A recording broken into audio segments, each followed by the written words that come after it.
Get intentional. Come on, sing that. Get intentional with your personal development.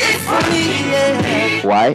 Because the only guarantee that tomorrow is going to be better is that you are growing today. The only guarantee that tomorrow is going to be better is that you are growing today. So don't let somebody deceive you. Oh, if you don't get better today, tomorrow will not be better. If you don't grow today, tomorrow will not be better. So some people are actually piling up misery for their tomorrows because they are wasting today. The only influence you have over tomorrow is that you get better, you expand, you grow, you learn. So one of the things we're doing is to become intentional with our personal growth. Just in the same way people are intentional about their physical growth. So you see people exercising, people eating the right diet. Now, what are you placing in your mind? What kind of mental exercise are you doing? What are you listening to? What are you reading? Who are you hearing? Who are you talking to? Get intentional in your personal development. Shut out naysayers. Shut out things that pollute the mind. Your mind is a garden. Pull out the weeds, kill snakes, and plant flowers. It's all up to you. So we're getting intentional with our personal development, so our tomorrow will be better than today. Business Sense brought to you by ADB. Get in touch. Let's talk about a school fee loan, a mortgage loan, a loan for your hostel fee or rent top-up. If you've been with us for up to a year with a loan, we'll give you a better deal on the new one. Call 059-384-4898 or visit any of our branches. ADB, truly agric and more. It's working for me, and I believe it's working. Meet Mr. Ansah. He prefers to receive money from his friends and loved ones through the Agricultural Development Bank's remittance services, and his reason is simple. Oh, for me, my brother lives overseas and he often sends me money. I can access it at any ADB branch nationwide, and what he sends is exactly what I receive. No wahala. Is that why you prefer ADB's remittance services? Of course. Well, whether it is Western Union, MoneyGram, ZPay Instant Money, Unity Link, Real Money Transfer, or Transfast, receiving my money through ADB's remittance services is guaranteed. And with some of these services, you can receive the money directly into your ADB account. Do you know what the best part is? Share with us. You see, during this Ramadan, Easter and Eid al-Fitr, I'll be receiving money transfers. But I'm not worried because I can receive it at any ADB branch or selected branches on Saturdays and holidays. So my brother, you see, if you go somewhere else and you don't receive payment on time, all I can say is, woko hoko yeah. Visit any of ADB's 87 network branches nationwide, whether you are a customer or not, for the best in remittance services. ADB, truly agric and more. Join the conversation on the Citi Breakfast Show on Facebook at facebook.com/Citi97.3, Twitter at twitter.com/Citi973, and Instagram at instagram.com/Citi973 with the hashtag CitiCBS. This is the Citi Breakfast Show, the city's biggest conversation.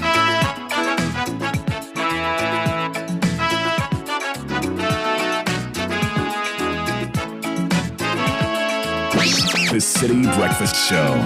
Rise above the noise.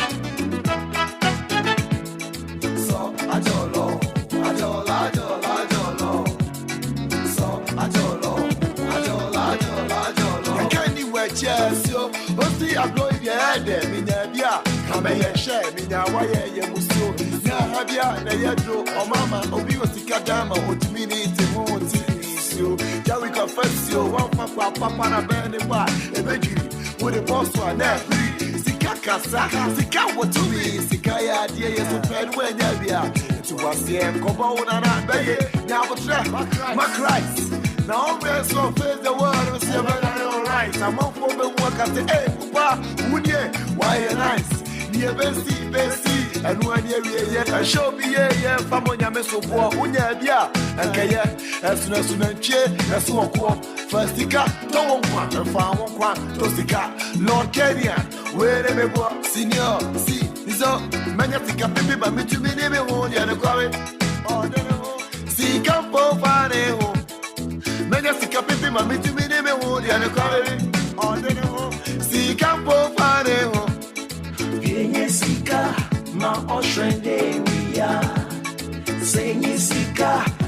Trade Coconia. Binie, Satia Ina Yepe.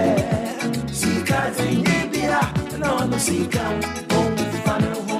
Binie, Sky na Suwanonia. You don't get money, no Sika, Bom Fano. So, Ajolo, Ajola, Ajola, Ajolo. So, Ajolo, Ajola, Ajola, Ajolo. So ECG is still in the news. Energy Minister joins ECG on their money collection exercise. Very startling revelations also from the Tema refinery.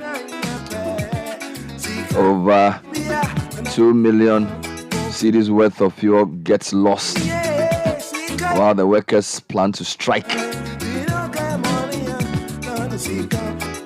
All those and more coming up shortly on the newspaper review segment, brought to you by Total Energies Marketing Ghana, offering you specially formulated quartz engine oil with age resistance technology, a breakthrough innovation that ensures optimal performance for your engine, improves protection against mechanical wear by up to 74%. Choose quartz, choose the oil that keeps your engine running efficiently and effectively.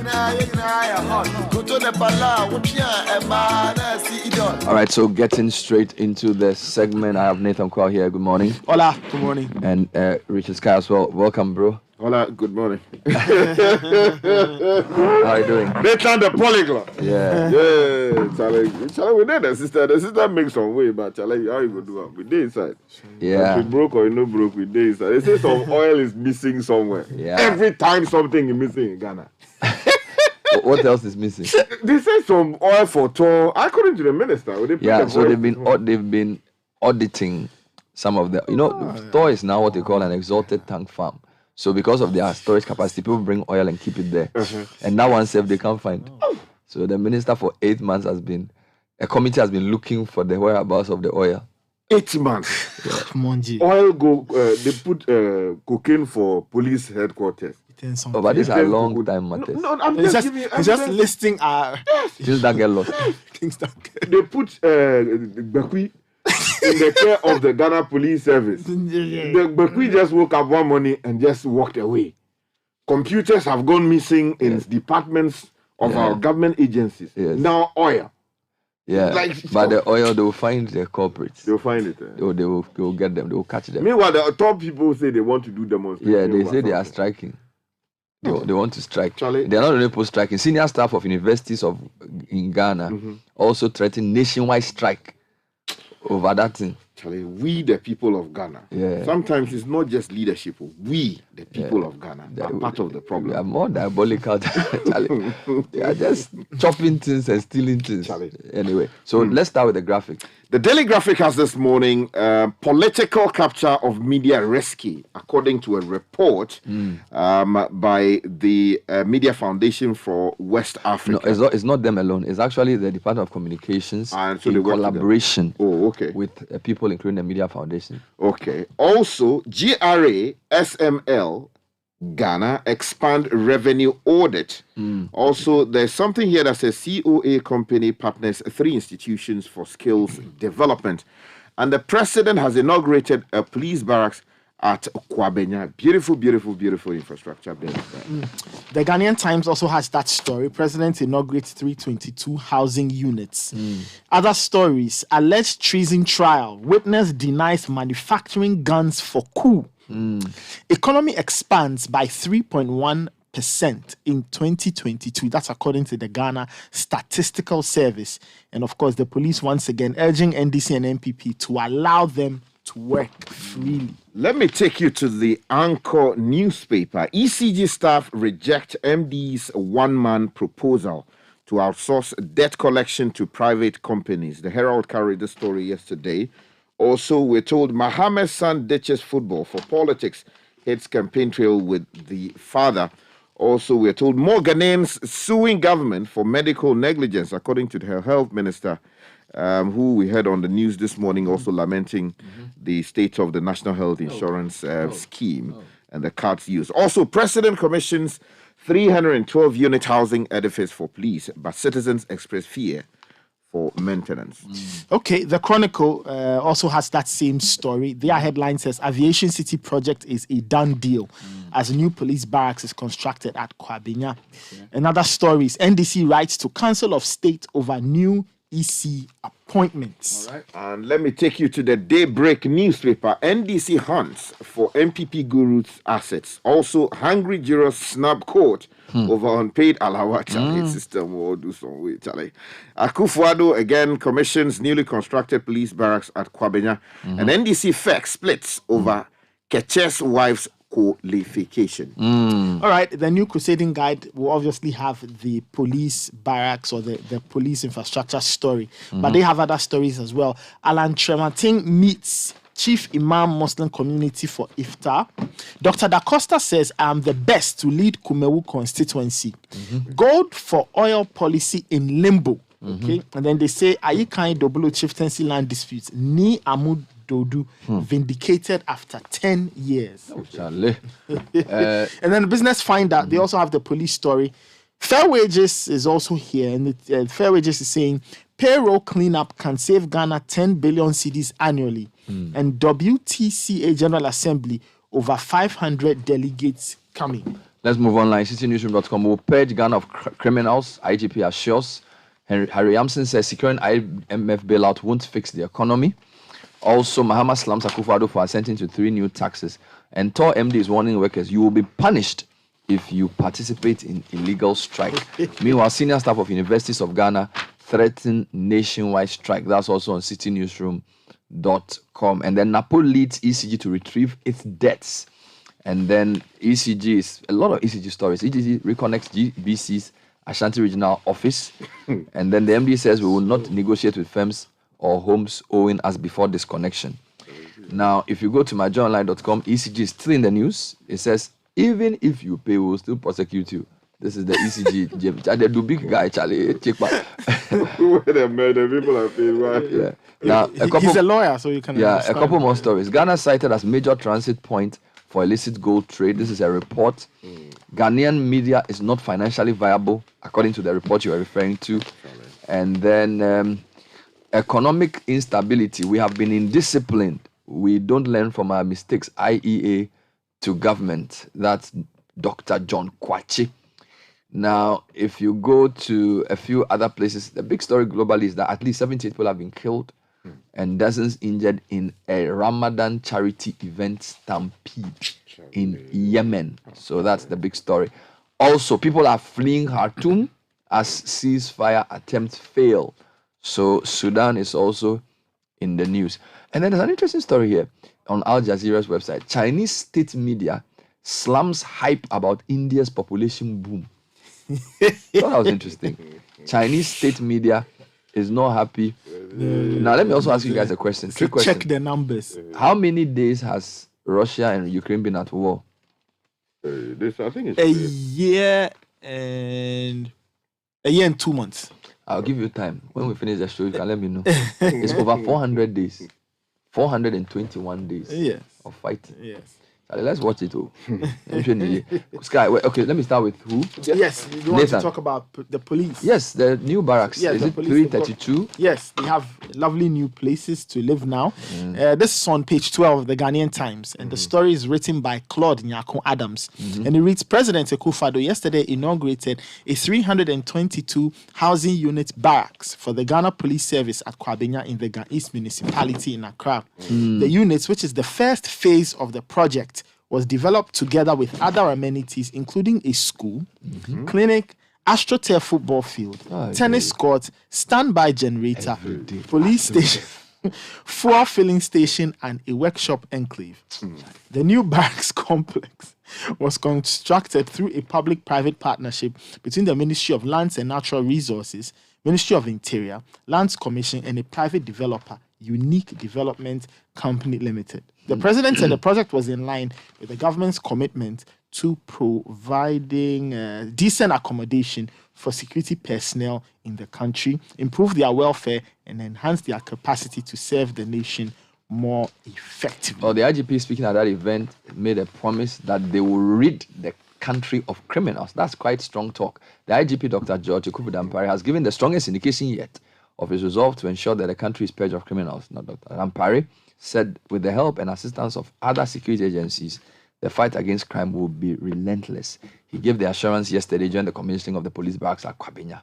He says, my colleagues and I are working in partnership with other security agencies to give you the biggest of assurance to the government and the people of Ghana that we will never sleep or rest until this country is at peace with itself, the IGP said. You see how the complex is looking very nice, decent. You shouldn't spoil it. I beg them. We know how police and custom, the prisoner people. They haven't done anything. No, don't do that. They haven't done anything. We are telling them to keep it. Let's congratulate them on the new building. They have a let's new stop building. doing that. They should just try. You want to do that. Page 16 of the Daily Graphic has a story. Revive Tema Oil Refinery, according to the workers of that institution. Benjamin Honam Glover reporting from Tema says that the workers' union of the Tema Oil Refinery has called on the government to, as a matter of urgency, revive the company and save it from collapse. Now, the workers, according to the Daily Graphic, blame the government for failing to ensure the availability of crude oil for the refinery to process. Now, addressing journalists last Tuesday after a debate with the workers, the national chairman of the General Transport, Petroleum and Chemical Workers Union, Bernard Avle, said the inability of the government, board of directors and management to secure the much talked about partnership agreement with a strategic investor has brought the refinery onto its knees. Well, there's a story I thought I had, but I don't have it yet. The Minister for Energy on the 6 a.m. news this morning said that the company is in the middle of over 2.5 million cedis. I don't know whether cedis or dollars worth of missing oil that they've been investigating, right? So, and he was speaking to the media about it, that they've been trying to make Tor viable, but they've not succeeded so far. Then he says that, and okay, then the Tor MD is saying that workers will be punished if they participate in an illegal strike. So the MD of the company, Jerry Hinson, has described attempts by some workers of the company to embark on an industrial action as unlawful. In a letter to the workers, Mr. Hinson warned that any worker who participates in the illegal strike action or picketing will be dealt with according to law. Now, at a press conference, the national chairman of the General Transport Petroleum Chemical Workers Union, Bernard Avle, said the industrial action would precede the May Day celebrations.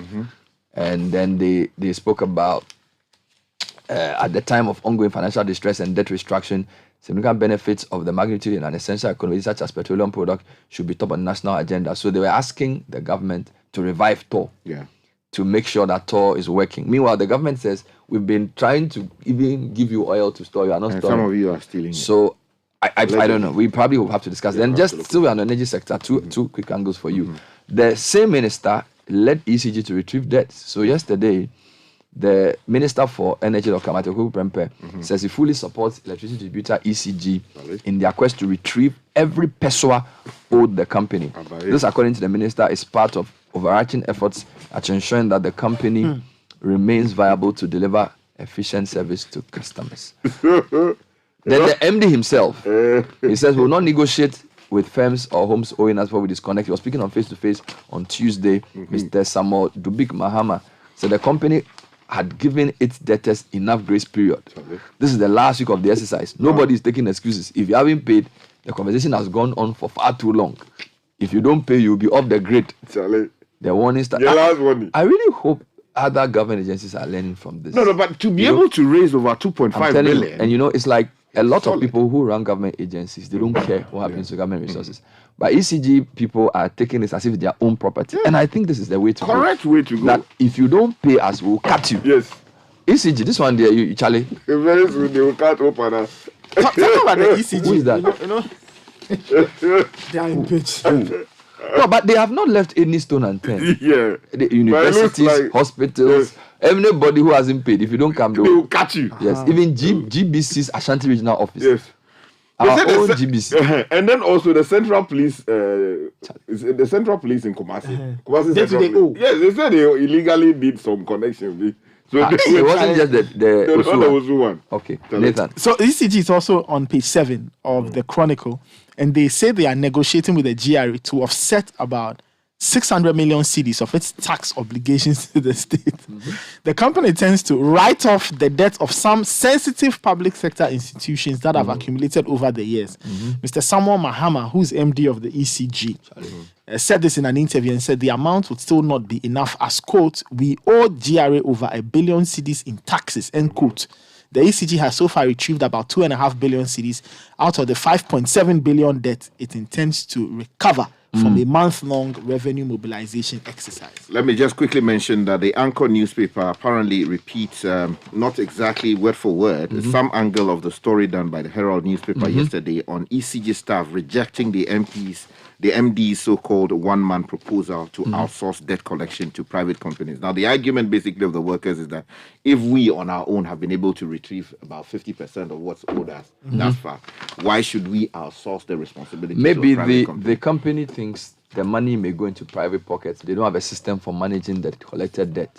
So I don't know if Sandra asked him in the interview, but there's also unrest on our campuses. Senior staff of universities of Ghana are threatening a nationwide strike in solidarity with their colleagues at the UCC. Now, the local chapter of the Senior Staff Association of the UG of the Universities of Ghana, at the University of Cape Coast, embarked on an indefinite strike on Thursday, April 13, over delays on the part of management of the university to resolve certain pertinent issues. They were concerned about non-implementation of negotiated allowances and conditions of service for members. Now, the chairman of the association, Isaac Donko, told Citi Eyewitness News the decision to join the strike is to prevent the spread of the worsening conditions of members across various universities in Ghana. So Mr. Donko said the planned strike is to prevent the escalation of the current challenges of its members across the country, as can be seen at the University of Cape Coast. So keep an eye on that story. Okay, Bernard, let me take you to the back page of the Daily Graphic. There's a story there, great news. Ambulance service introduces emergency service for children. This is taking you to the health space. You know, the minister has been complaining about a number of things. Now, Doreen Andor, writing for the Daily Graphic, says the National Ambulance Service, in partnership with the University of Florida, has introduced a project to offer life-saving emergency healthcare service to children in the night at the comfort of their homes, now known as the Meds project.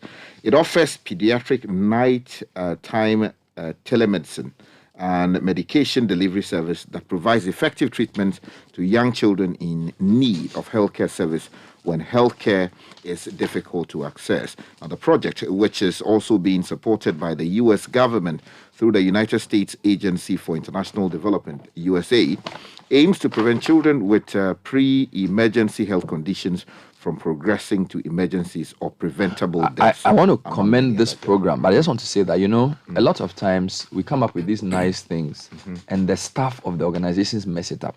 I'll give you an example. On Sunday, a friend of mine sent me a message, just read it to you, on ambulance. Bernard, good morning. I'm on a trip from Tamale headed for Accra with my students. We witnessed a terrible accident involving a Kia Picanto and a tipper truck. My bus stopped so we could help. It involved 3 women and a toddler. Myself and my colleagues began to make calls, etc. When we finally got hold of the ambulance service, many questions were being asked of us. For over an hour till we left, the ambulance hadn't showed up.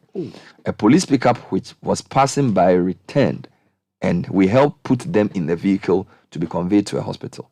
My concern is why it has to take so long for an ambulance to show up, which never did, over an hour. And this is in the outskirts of Tamale. This is not some bush. Wow. Right?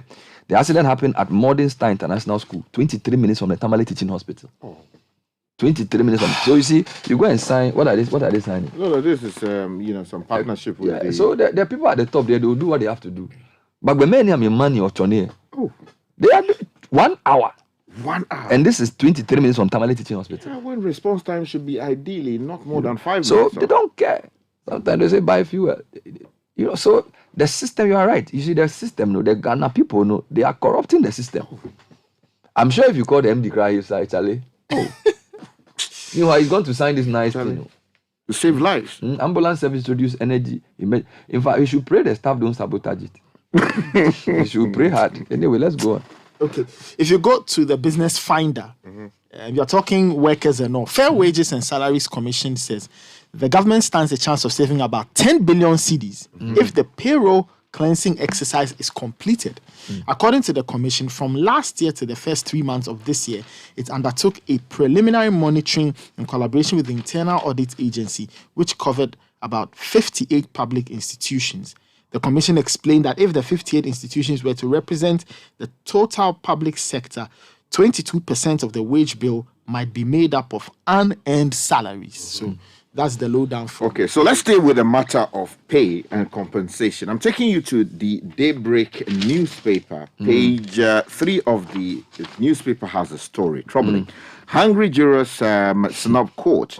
Now, the story says the administration of justice at various high courts in the country has come to an abrupt end following the strike that has been initiated by jurors on Monday. Now, the strike follows the government's failure to pay their allowance for more than 1 year. Now, Daybreak's reporters report that there is a complete shutdown in most courts that heavily rely on the services of jurors. Now, in Accra, some of the cases affected by the strike include the trial of the 14 persons accused of killing Major Maxwell Mahama, and the trial of 2 teenagers alleged to have murdered an 11-year-old boy. Even the JB Dankwa case, Mm-hmm. that one too, the jurors. What is happening in So jurors, I thought they were volunteers. To a large extent, you volunteer to do it because it's almost a responsibility imposed by the state itself. So when they select you, you have to go and serve your country. And yet they're saying that they've not been paid for over 1 year. Yeah, so feeding and all of that. So they are on strike. Yes, they say they won't do the work. So if they take their matter to court, who will hear them? Since they are jurors, who will sit on the case? Now, let me give you a story that's also troubling. This story is on my journal. Like, Ghanaian media is not financially viable. Now, this is a very interesting report that was put together by the University of Ghana School of Communications about the state of Ghanaian media. And the story says, the state of the Ghanaian media report 2023 says the Ghanaian media is not financially viable.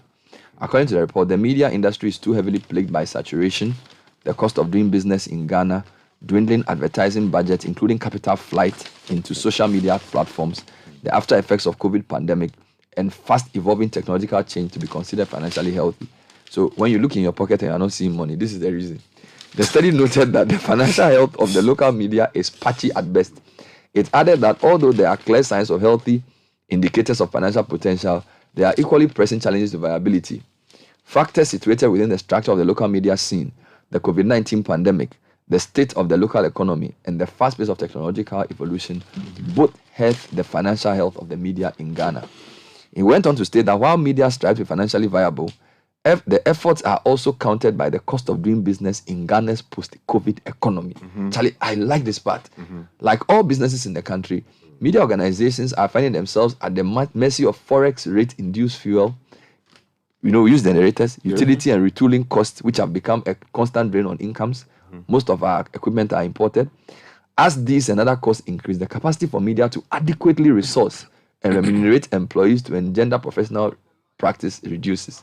So in other words, a hungry journalist is a threat both to himself and to the democracy that he's...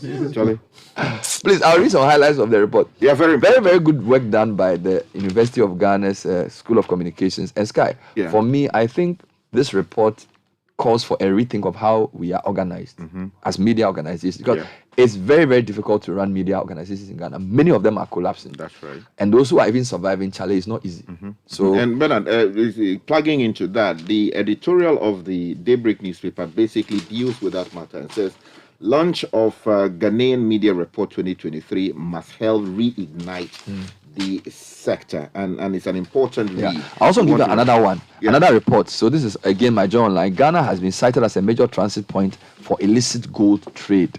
Ghana has been cited now, originally a safety standard oriented company, on its illicit trading data map, identified Ghana, Sudan, Ethiopia, and Uganda as major illegal gold trading routes, with export destinations being Switzerland, the UAE, and India.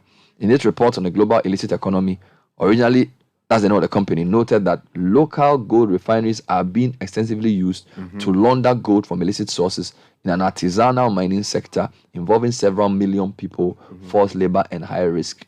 In an assessment of the trade data between Ghana and its 3 major gold trading partners, Switzerland, India, and UAE, it revealed that over $6 billion worth of gold exports remain unaccounted for between 2013 and 2016, and the figure is expected to rise significantly if all export and import data between all of Ghana's gold trading partners were examined.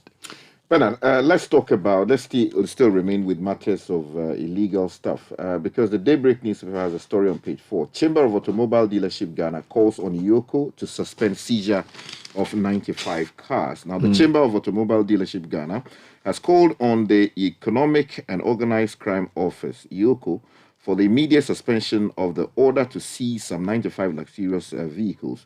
Now, their plea comes after IOCO, in a press statement issued on Tuesday, April 18, 2023, announced that it has frozen some 95 luxurious cars alleged to have been stolen from the United States and Canada.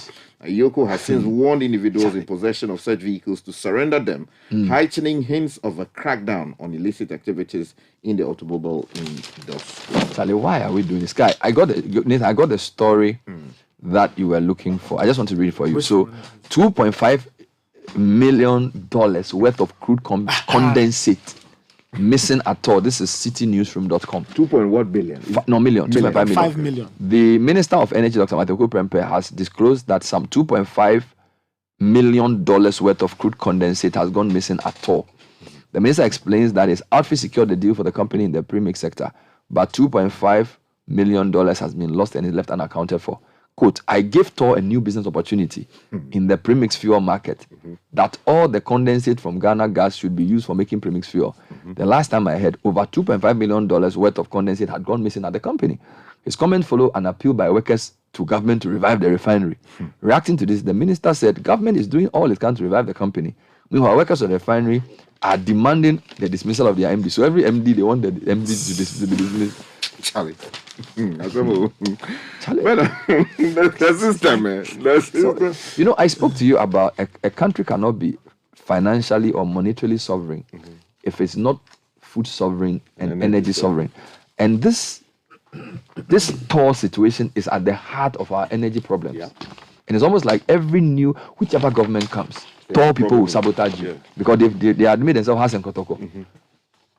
Charlie, we have to repent too. We have to, Bernard. So where is the crude condensate? The people who they are listening to us, the people who stole the oil, allegedly, they're listening to us, and they are sending WhatsApp to each other. Charlie,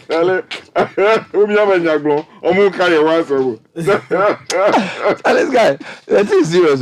It's a very serious situation at all. Charlie, but before I go, let me do this story for the people of Agri Memorial Senior High School. What's because the Anchor newspaper is saying that bed bugs invade Agri Memorial Senior High School. No lights at latrines and parents are angry. Please be careful because they'll go and say there's a journalist I'm going to do something. Now they say the headmaster say you allow journalists to come to school because when we do stories, we are lying. So are they sure that? Well, let me read what I have here. Kofi Mensah says that some students of the Agri Memorial School, AME Zion Senior High School in Cape Coast, are said to have returned home with bed bags hidden in their belongings. Oh, Charlie, this thing, if it enters your room, Bernard. Following an invasion of some of the schools' dormitories by the blood-sucking insects. Now, the issue, the Anchor newspaper has gathered, is widespread in the school and has affected a number of students, particularly those who sleep on the floor as a result of inadequate bed facility when the first years arrived. So have they speak to the headmaster? But he will say maybe the journalist went to stage. Well, the bed bugs thing, so we should be careful. They quote my Joy Online report, and they also did their own investigations, and they also mentioned Kanami's enterprise as having played some part. Thank you, Richard. Thank you, Nathan. That was the newspaper review. Coming up next, the City Business News. You Papa see that? And it's rickety car. Hey, Papa! Bobo, so how's your engine now? It is half man, half amazing. Thanks to Cause and you can feel better energy. Can't touch this.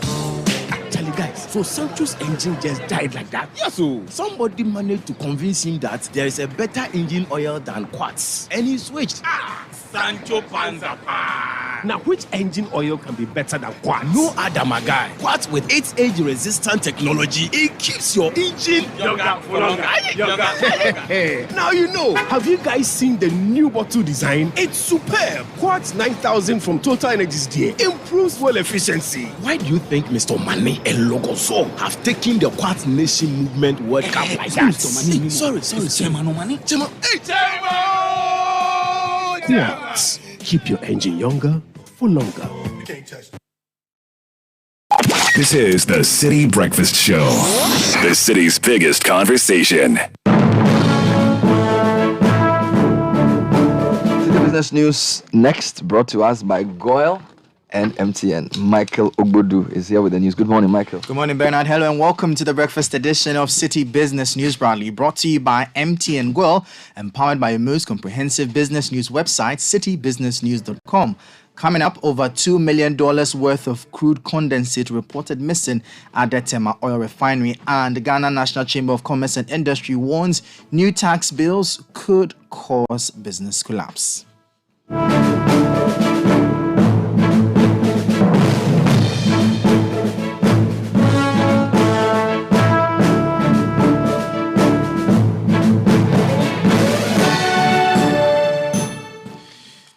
Let's bring you details of our stories now, as about $2.5 million worth of crude condensate has gone missing at the Tema Oil Refinery.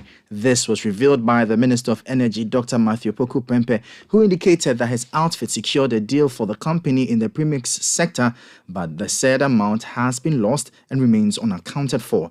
His comment follows appeals by workers for government to revive the refinery. Reacting to this, Dr. Matthew Poku-Prempeh said government remains committed to revamping the company.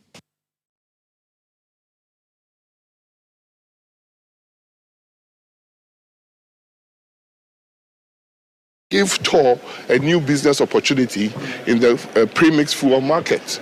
That all the condensate from Ghana Gas should go to TOR and use it for blending and premix fuel, right? The last time I heard, over $2.5 million worth of condensate that got missing from TOR. If we all want TOR working, we don't want another ECG in TOR, do we? Because it will break the back of government, the bills in TOR. They have over $500 million of debt sitting on there. And go and look at how the debt's accumulated. People bring their crude to refine, and then crude losses. I set up a committee that worked for 8 months just trying to reconcile TOR losses. You don't pay taxes for it to be a drain. You pay taxes for an efficient function of government. Government, I can tell you, is doing so much work to bring TOR together. There are proposals lying down in TOR. The Attorney General is having a look, SIGA is having a look, Finance Ministry. Because you saying journalists will come and say government has sold TOR to its cronies if we don't get it right. And getting it right is a difficult proposition that we are putting out. And we will work diligently to give Ghanaians what is good. Dr. Matthew Poku-Prempeh is the Energy Minister. Now, the Ghana National Chamber of Commerce and Industry is warning that the signing into law of 3 new tax bills by President Akufo-Addo could lead to a collapse of numerous businesses in Ghana. The Excise Duty and Excise Tax Stamp Amendment Bill 2022, the Income Tax Amendment Bill 2022, and the Growth and Sustainability Levy Bill 2022 were recently passed by Parliament. However, the Chief Executive Officer of the Ghana National Chamber of Commerce and Industry, Mark Bedu-Abuaje, has cautioned that this decision could be perilous as it may lead many businesses to relocate to other countries. Taxes are dangerous, they're inimical, and definitely they are going to cause collapse of businesses. Some businesses are already not doing well, and they are taking a decision to relocate to other countries like Togo, Cote d'Ivoire, and the rest. The ones that are now doing business are being swallowed by this high cost of production. Most businesses cannot absorb these taxes. Most businesses, the only way out is that a substantial portion of this tax should be pushed or will be pushed to consumers. So you and I should expect a higher increase in prices when these taxes are implemented. Businesses are not doing well. You heard there the Chief Executive Officer of the Ghana National Chamber of Commerce and Industry, Mark Bedu-Abuaje. Away from that, the Chamber of Agribusiness Ghana says the figures from the Ghana Statistical Service indicating a drop in the producer price inflation are not accurate as it doesn't reflect the situation on the ground. Recent data from the Ghana Statistical Service indicates that the producer price inflation for the month of March 2023 fell marginally to 43.7% in March 2023 from the 50.8% recorded in February 2023. According to the data, the monthly producer inflation rate was 1.7%. Reacting to the news, the Director of Research at the Chamber of Agribusiness, Kojo Ahiakpa, questioned the authenticity of the data by the GSS. Do you and I know prices of items, goods, and services are nowhere decreasing or coming down anytime soon? Specifically, let's use fuel and energy costs. Since last month up to this month, there has not been any price change. So I'm wondering where that statistics came from. What were the contributing factors? What causes it? That? Because the reality on ground contradicts what the data is saying. With where we are standing as a private sector organization, I don't think this is sustainable. We can't continue to be deceiving our public in this. The reality on ground is that we have colleagues, we have stakeholders, we have members in our organization, the Chamber of Agribusiness, who are importing raw materials, and they are paying more than double of what they used to pay. And you are telling me producer price has decreased and blah, blah, blah, blah, and all that. Where did you get this data from? Kojo Ahiakpa is the Director of Research at the Chamber of Agribusiness Ghana. Economist Dr. Patrick Esuming has expressed worry at the growth rate of the country's GDP for the year 2022 as announced by the Ghana Statistical Service. The annual GDP for the year stood at 3.1% as compared to the 5.1% recorded in 2021, whilst the last quarter for the year 2022 recorded a GDP of 3.7%.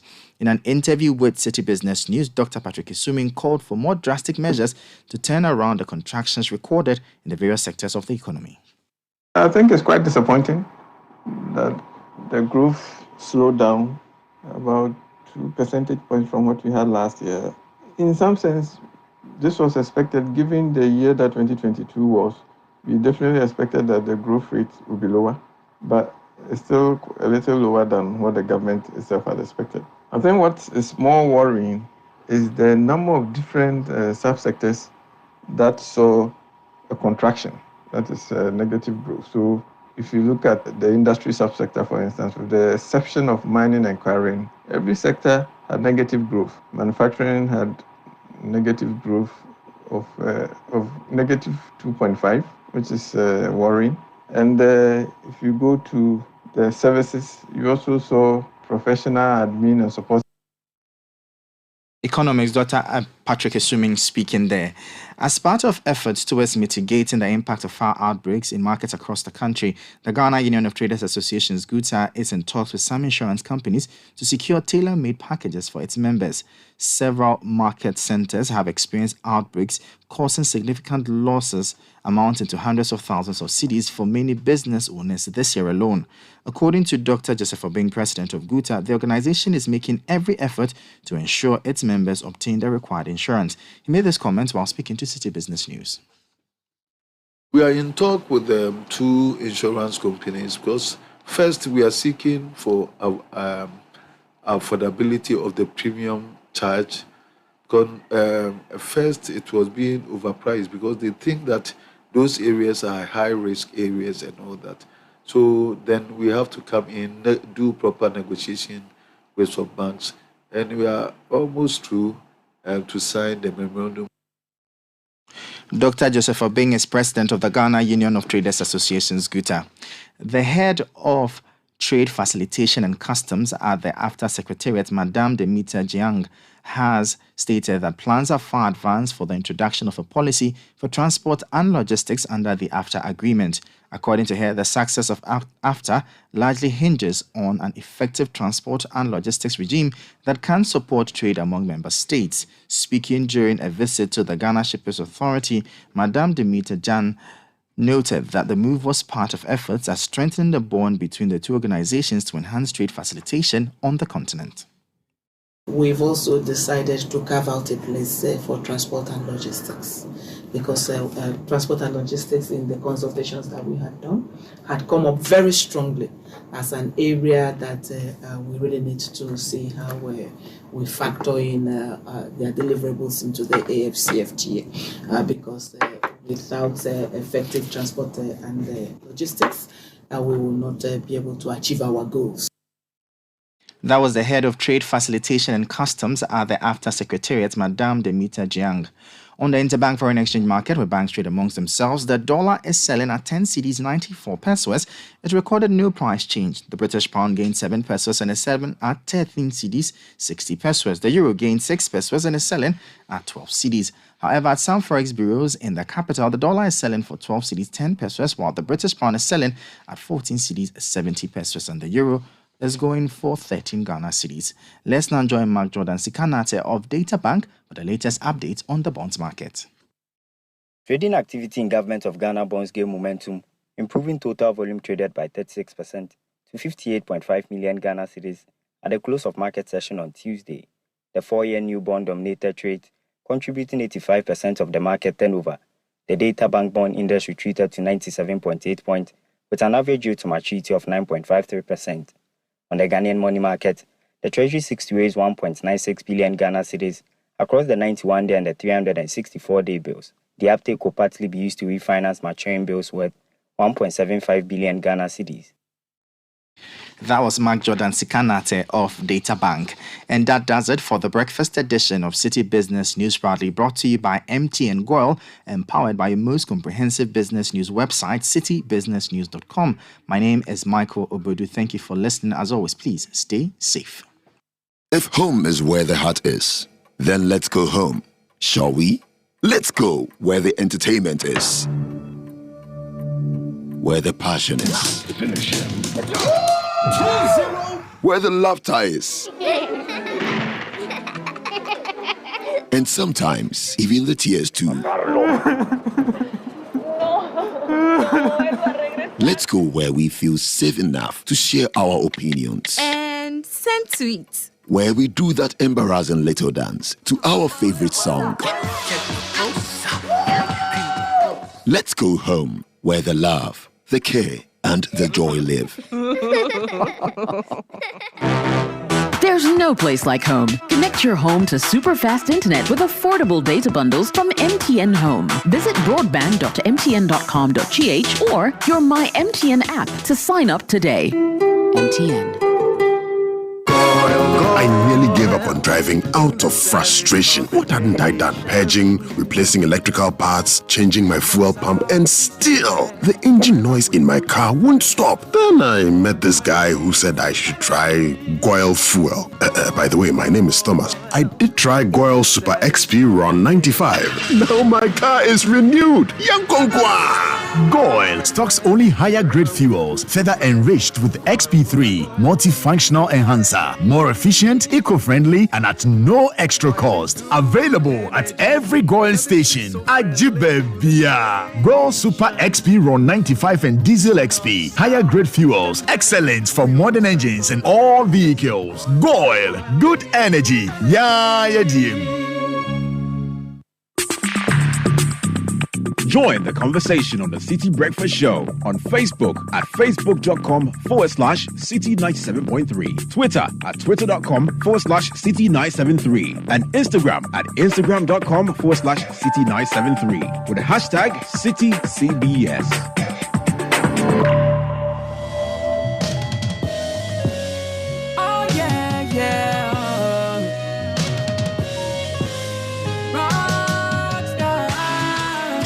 30 minutes past 7, City Breakfast Show, 20th April.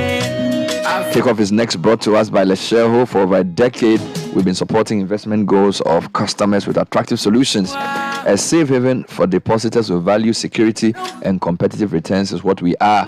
We offer flexible deposit products, 91-day, 182-day, and 365 days. Open a fixed deposit account with Lesheho. Call 0577 707 700. Lesheho, let's improve life. And Shell Fuel Safe Triple Action Formula improves engine efficiency, prevents deposit buildup, and protects your engine from wear and corrosion for extra clean, extra protection, and extra savings. Switch to Shell Fuel Safe today because extra kilometers go a long way.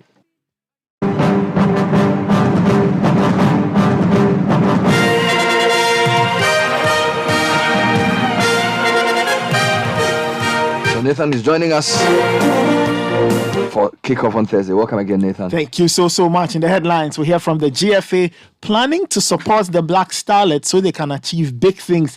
We hear from Great Olympics head coach Kobe Mensah on the need for more experienced heads in his club. Plus, Man City and Inter Milan progressed to the last 4 of the UEFA Champions League.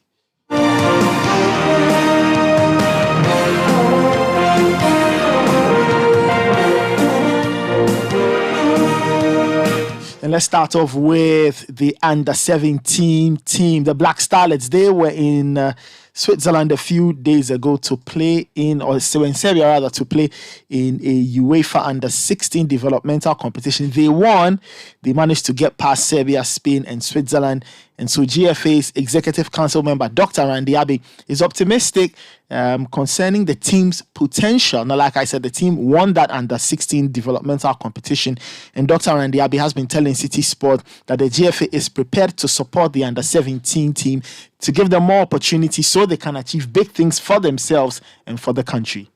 I think that it is something that this particular FA has been doing, trying to create a lot of opportunities for the national teams. And so I think that the Starlets have started very well. We hope that they will be able to continue. These are the kind of opportunities that the FA, through its technical directorate and national team directorate, has been pushing to try and find a lot of opportunities. I mean, you even realize what was done for even the Black Queens after Algeria had pulled out. I mean, what it took to quickly try and get Senegal to come in. And these are the opportunities that the FA keep providing. The under-20s, both female and male, will be playing in the WAFU in Ghana and Cote d'Ivoire pretty soon. There are many other opportunities that we are pushing. And some of these things come at a cost to the FA. But the FA is bent on providing those opportunities to help nurture our talent and, of course, expose them and provide opportunities. And we'll continue doing exactly that. I'm happy that the Starlets have started well, and we hope that will stay on course. That was Dr. Randy Avle, who is an executive council member of the Ghana Football Association. Let's stay with some more local football. And Accra Great Olympics head coach Bismarck Kobe Mensah has attributed the club's struggles in this season's Ghana Premier League to the poor mentality of his players. Now, Olympics have won 2 of their last 7. They are at risk of relegation, and this week they've had to make a few changes. They've switched their home ground from Accra to the Red Bull Arena in Sogakope, all in a bit to get their campaign back on track. And Kobe Mensah has been telling City Sports that the experienced players in the team need to stand up and be counted. They need to show leadership so Olympics do not drop into Division 1 of Ghana football. I believe the whole team, have to come up with good performances. And most of our problem has got to do with mentality. They want to play fine football. It doesn't matter the results. I think I have seen that in most of the players, and it's also because of their level. Most of them are very young. And so I think that coupled with all these things, it has become a very big challenge for me. And I strongly believe that you have identified the problems already. You have started working on it. If you look at against Chelsea, we played well. I think that has been the best game so far under me. It's because they are now playing without the ball. At a point in time, they only want to play with the ball. But football is two-faced, with the ball and without the ball. And that is the areas that I think we need to work on. Bismarck Kobe Mensah is head coach of Accra Great Olympics. They are currently 17th on the league table. They've got 31 points. They are tied on 31 with Legon Cities in Swatreman and Dreams. And they have 8 games left to save their season. 8 games left to save their season. Their next game will be against Tamale City in the Bet Power Ghana Premier League. And then they take on teams like Kotoko, Gold Stars, Kotoku Royals, Karela, Lions, Dreams, and Inswatreman. That's really the path for Accra Great Olympics if they will survive and stay in the top flight in terms of Ghanaian football. But talking about experience and staying alive and all of that, Bayern Munich needed to stay alive in the Champions League, but this big Norwegian number 9 said, no. Here's De Bruyne, Haaland, Upper Meccano is on his backside, and Haaland is through, and he's not going to miss another chance. No way, no how. Manchester City are just about there. Erling Haaland's goal giving Manchester City a 1-1 draw in Germany. At that time, it was 4-0 on aggregate, but Joshua Kimmich, he scored a late penalty to make things a bit more honourable for Bayern Munich as they lost 4-1 on aggregate. They are out of the Champions League at the quarter-final stage. Let's get some reactions from that game. First, we hear from Bernardo Silva, who was speaking to BT Sport, and we also hear from Thomas Tuchel, manager of Bayern Munich, also speaking to BT Sport. Yeah, but in the Champions League, we learn from our mistakes of the past, and what we understand now is that before we used to think that, oh no, we need to be 90 minutes dominating the game, controlling on their final third. And this competition, when you play against Bayern Munich, PSG, Real Madrid, Barcelona, Liverpool, whatever, you need to accept that sometimes you have to defend and you have to be consistent.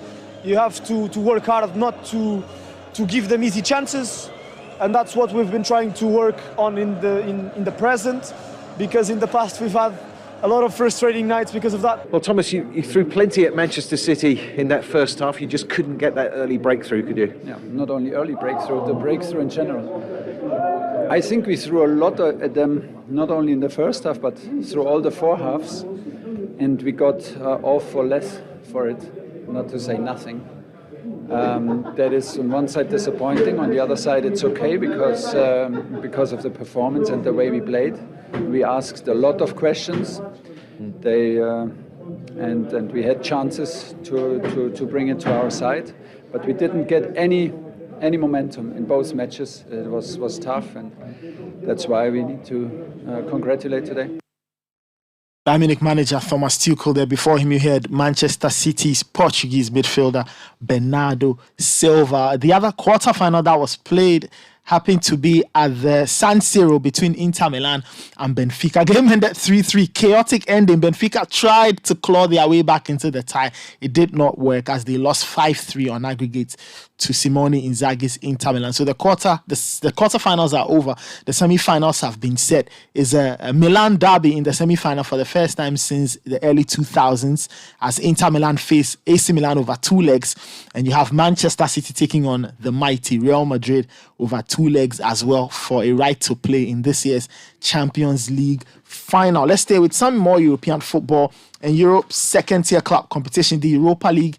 We'll see a conclusion of the quarter-final stage this evening as the second legs will be played. AS Roma face Feyenoord, Sporting Lisbon face Juventus, Royal Union Saint-Gilloise will take on Bayer Leverkusen, and Sevilla and Man United, that's a star tie in terms of pride, experience, clout. The two teams are locked at 2-2 from the first leg. Let's get some thoughts ahead of the encounter. First, we hear from Sevilla midfielder Nemanja Gudel, who says they see this game as another Europa League final. No, it doesn't mean we're more relaxed. It just Sevilla always want to win every game. We know we had a difficult season, especially in the beginning. But lately we have a very good. We took a very good line. We have a lot of confidence, and the winning just gave us an extra boost for the game. Like I said before. We view every game as a final, and the next final that's coming is the game of tomorrow. So that was Nemanja Gudel, who plays for Sevilla. Let's hear from Man United manager Erik ten Hag, who was answering a question on how his team will manage the atmosphere at the very hostile Estadio Ramon Sanchez Pizjuan. And we have to emotion. You have to use it as a tool. But you have to control it as well, and you have to put it in the right moment. So the timing from that is important, and that is in big games especially. You have to know when you use it and when definitely not. And so in general, I make that point, and last week we did as well. So focus on the game. Focus about playing the best game you can as a team and as an individual. Manchester United manager Erik ten Hag speaking there. So that game is at 7 p.m. This evening. There are games in the UEFA Europa Conference League.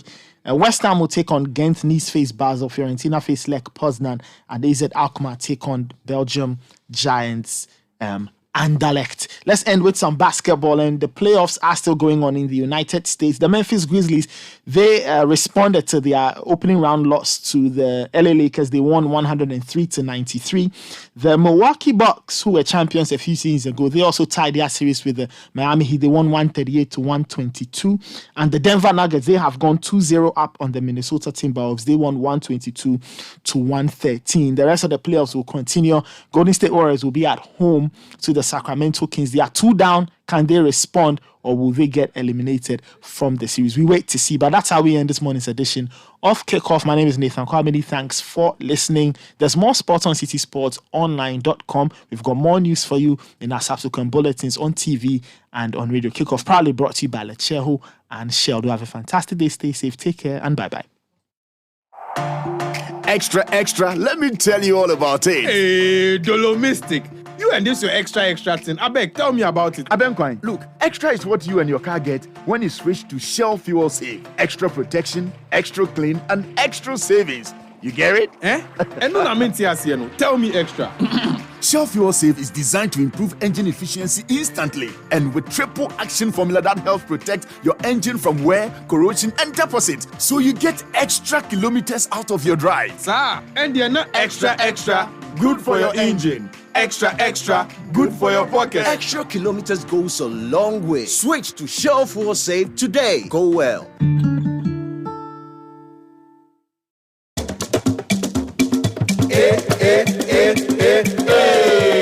Let's go.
wish my wife, Mrs. Georgina Kunedu Boateng, a happy birthday today. I love her and pray for more blessings for her.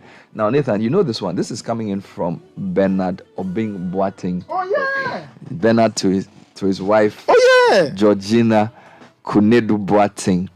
Well, we have joined ourselves. Yeah, we have joined. So, Sky, Bernard has been teaching us some things. Oh, I see. He's a big man. I need to call him. To do some calculations. I see. We are back in school. Oh, that's good. So Bernard Obing Boateng of Finex Skills Hub. Powerful. Yeah, we've been doing some things with him. Powerful. And we want to join him to wish his lovely wife, Georgina Kunedu Boateng, a happy, blessed, and prosperous, fulfilling birthday.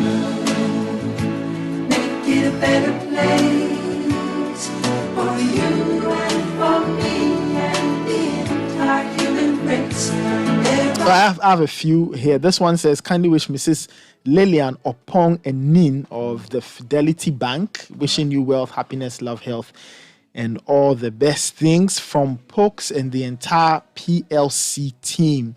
And this one says, kindly wish happy birthday to my twin brother from another mother, Nana Adom, aka Don Wowo, operations and compliance manager at Comet Properties. That's coming from Yawadi of the Standard Chartered Bank. And happy belated birthday to Mr. Degbo, Francis Degbo. Yesterday was your birthday, it escaped me. He is the head of TV sales here at Citi TV. Have a fantastic week, Mr. Degbo. Yeah. It's put nice. No, he's a gentleman's gentleman. You know, Francis Degbo. Yeah. Really, really gentle guy. Yeah, correct guy. Very correct. Gentle but efficient. Yeah, yes. Very, very correct. Solid guy. Yeah. Well, let me plug in quickly and say happy birthday to Yvette Kofi Jan. May you grow to become an outstanding personality in Ghana and globally. This one is coming in from your mother, Fortune Amani. Okay. More comments coming in wishing people birthday. This one says, good morning, Bernard. A belated birthday going out to Miss Belinda Dare of FBN Bank, Domi branch. From her siblings, we say, may the Lord God continue to bless and favor you. This one says, dear Bernard and team, kindly wish a remarkable birthday to Mrs. Lillian Opong Ening of Fidelity Bank, wishing you wealth, happiness, love, health, and just everything your heart desires. From Pox and the entire PLC team.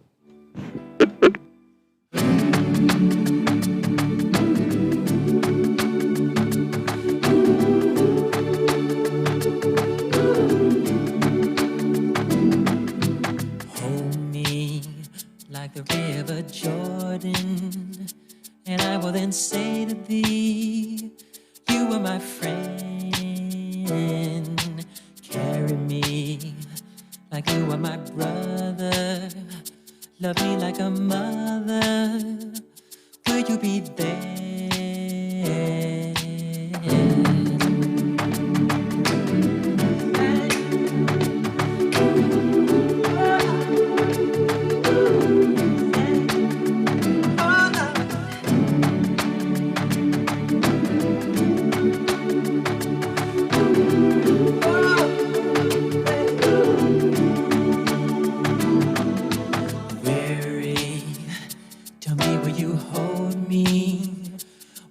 You scold me, when lost will you find me?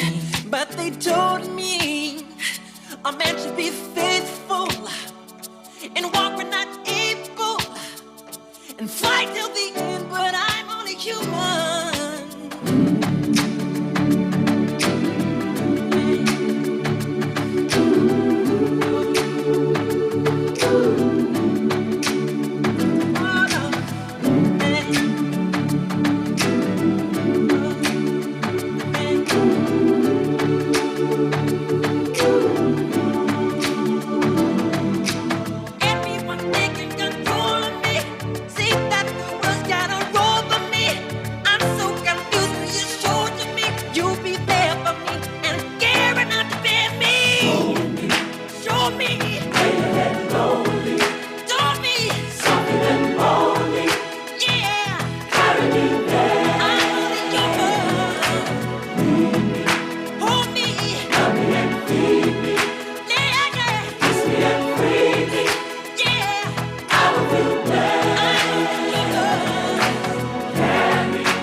And while we're at it, also wishing my son Benjamin Kweku Bentel, a student of KNUST, a happy birthday from Mother Na Lamle Bentel. We love him dearly and we wish him Godspeed in all his endeavors. And this is from Na Lamle Bentel, formerly with Graphic Communications Group and now General Secretary to the Ghana Chamber of Construction Industry. Charlie Na Lamle. They've migrated from the graphic to the chamber. And yesterday I saw a Facebook post of your parliamentary friend who sells buffaloes. Yeah. And he actually confirmed the story and said he was going to deliver some nice togbe to us one of these fine days. Yes. Oh man. Yeah, you should bring him for an interview. Yeah. How to combine journalism with, and to think about it, you know, there's a report about the media and the viability. Most journalists are paid between 500 and 1,000 cedis in the country. The report says that the state of the media is not viable, apart from the fact that politicians have hijacked the media. Mm-hmm. The business environment is too difficult. Taxes are high. Adverts are not coming in. Journalists work under very difficult conditions. And I think it's a good report to help those who think that we are just, you know, like somebody will call you. This time was telling me that, I work in a bank, but I want to come and play music on Sundays. And I said, you know, me too, I work in a radio station. I want to come and count money on Tuesdays. You know, I'm saying this to say that a lot of people feel like this thing we are doing, because they hear us every day, they don't know it's actually a business. And they don't know that there are overheads, there are days where there's no money, there are challenges. And you know, there are companies that if you don't have money, you can still operate. By media without money, you know, and media generally doesn't even make profit. Generally, you know, so it's a tough situation for us. And the business environment post-COVID has been excruciatingly painful. I'm telling you. So I'm happy that the people, the report writers, particularly on the financial viability side, they captured it very, very, very well. You know. So look, if you listen to us and appreciate what we do, look, you should be grateful. It's not easy. I'm telling you. Have you wondered why Soleil is such a huge thing? And for those of you who don't know, I mean, Soleil basically is the solidarity. They have to give you money to come and do the work that you are supposed to do. And I've been to programs where colleagues have had to fight, you know, program organizers. And of course, some of the PROs are bad, especially those. What are you saying? No, that's the truth, Bernard. Look.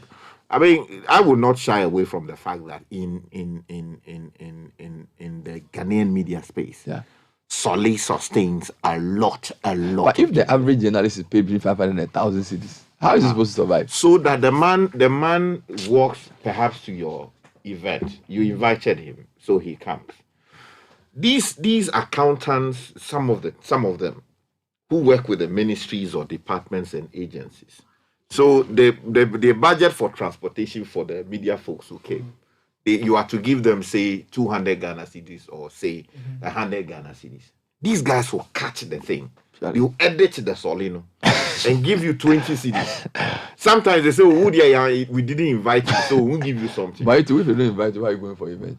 What is that? Somebody is doing his event. This guy, the number of stories in Ghana. Some people, look, Nathan, there are so many stories in Ghana. There's somebody said he's doing a press conference. He's invited 6 media houses.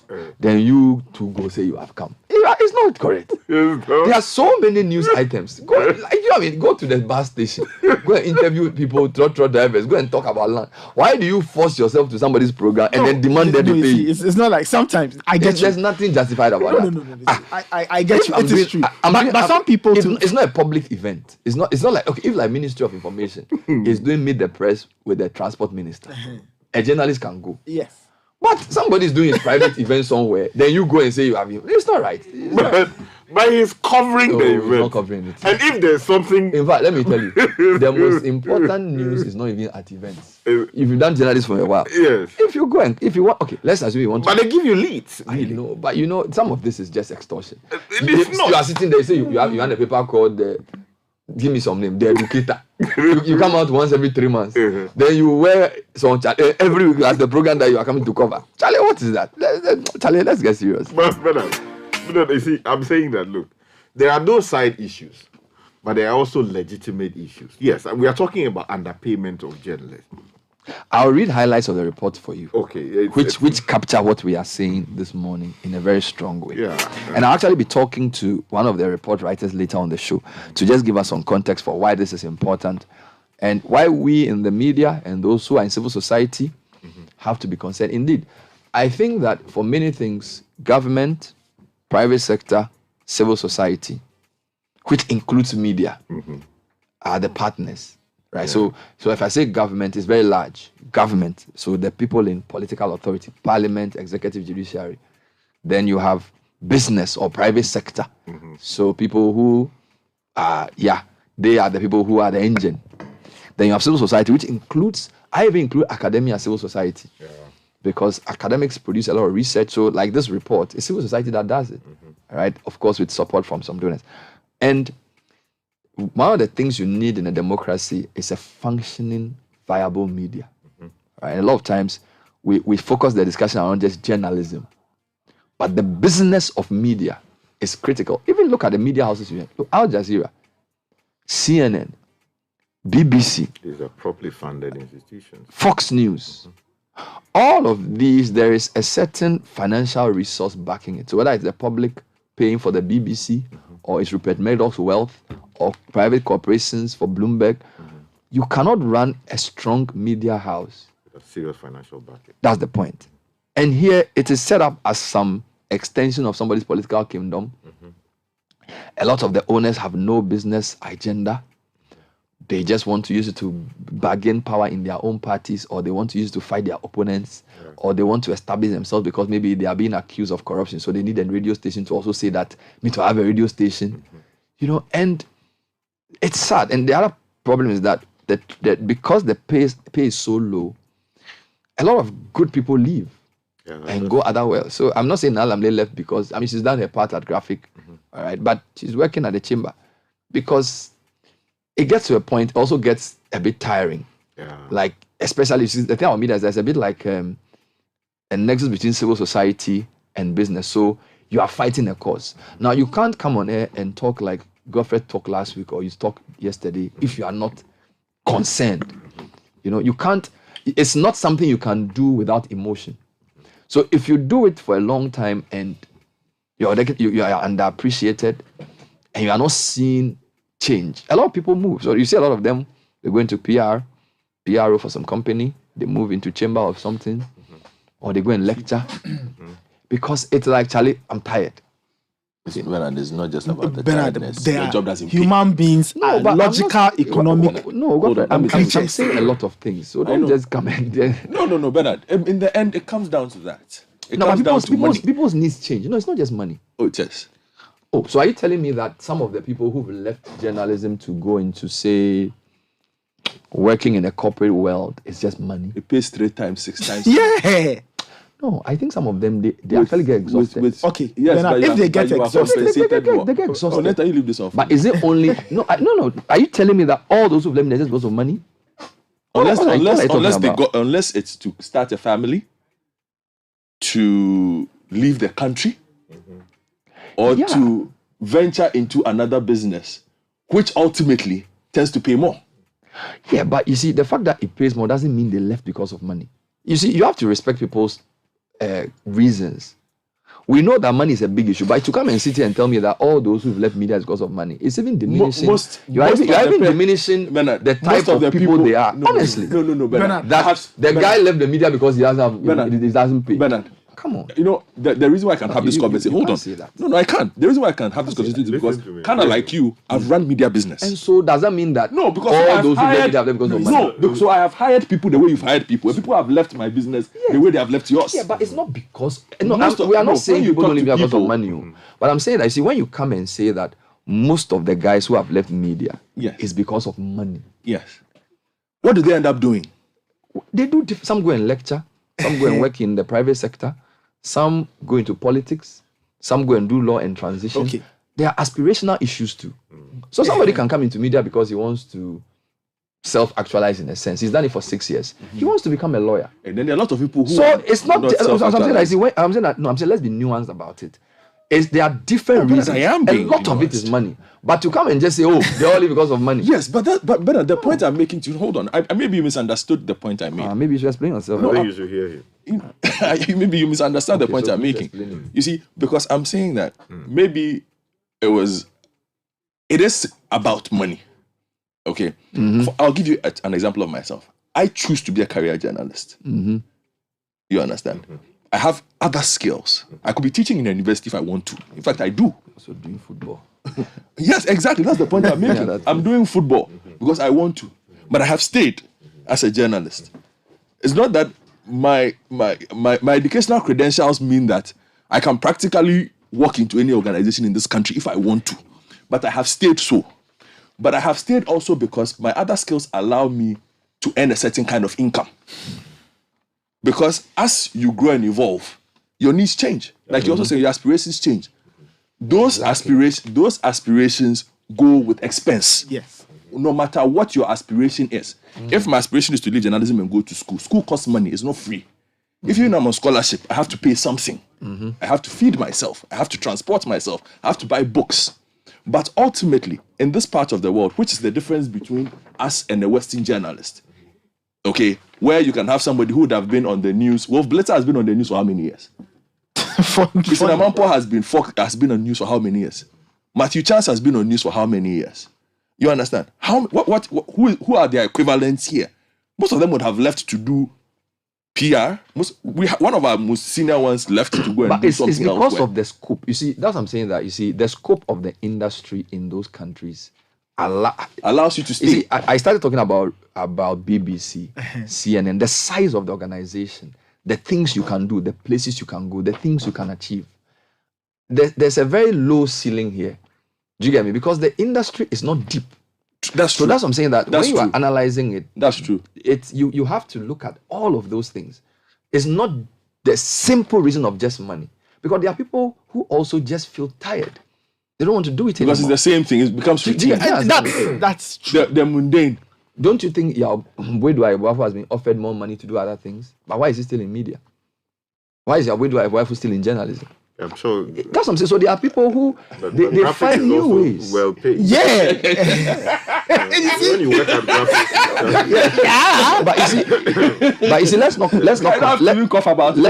commit the mistake I spoke about yesterday. You see, we make arguments in a funny way in Ghana. It's almost like I'm not saying people don't leave media because of money. They do.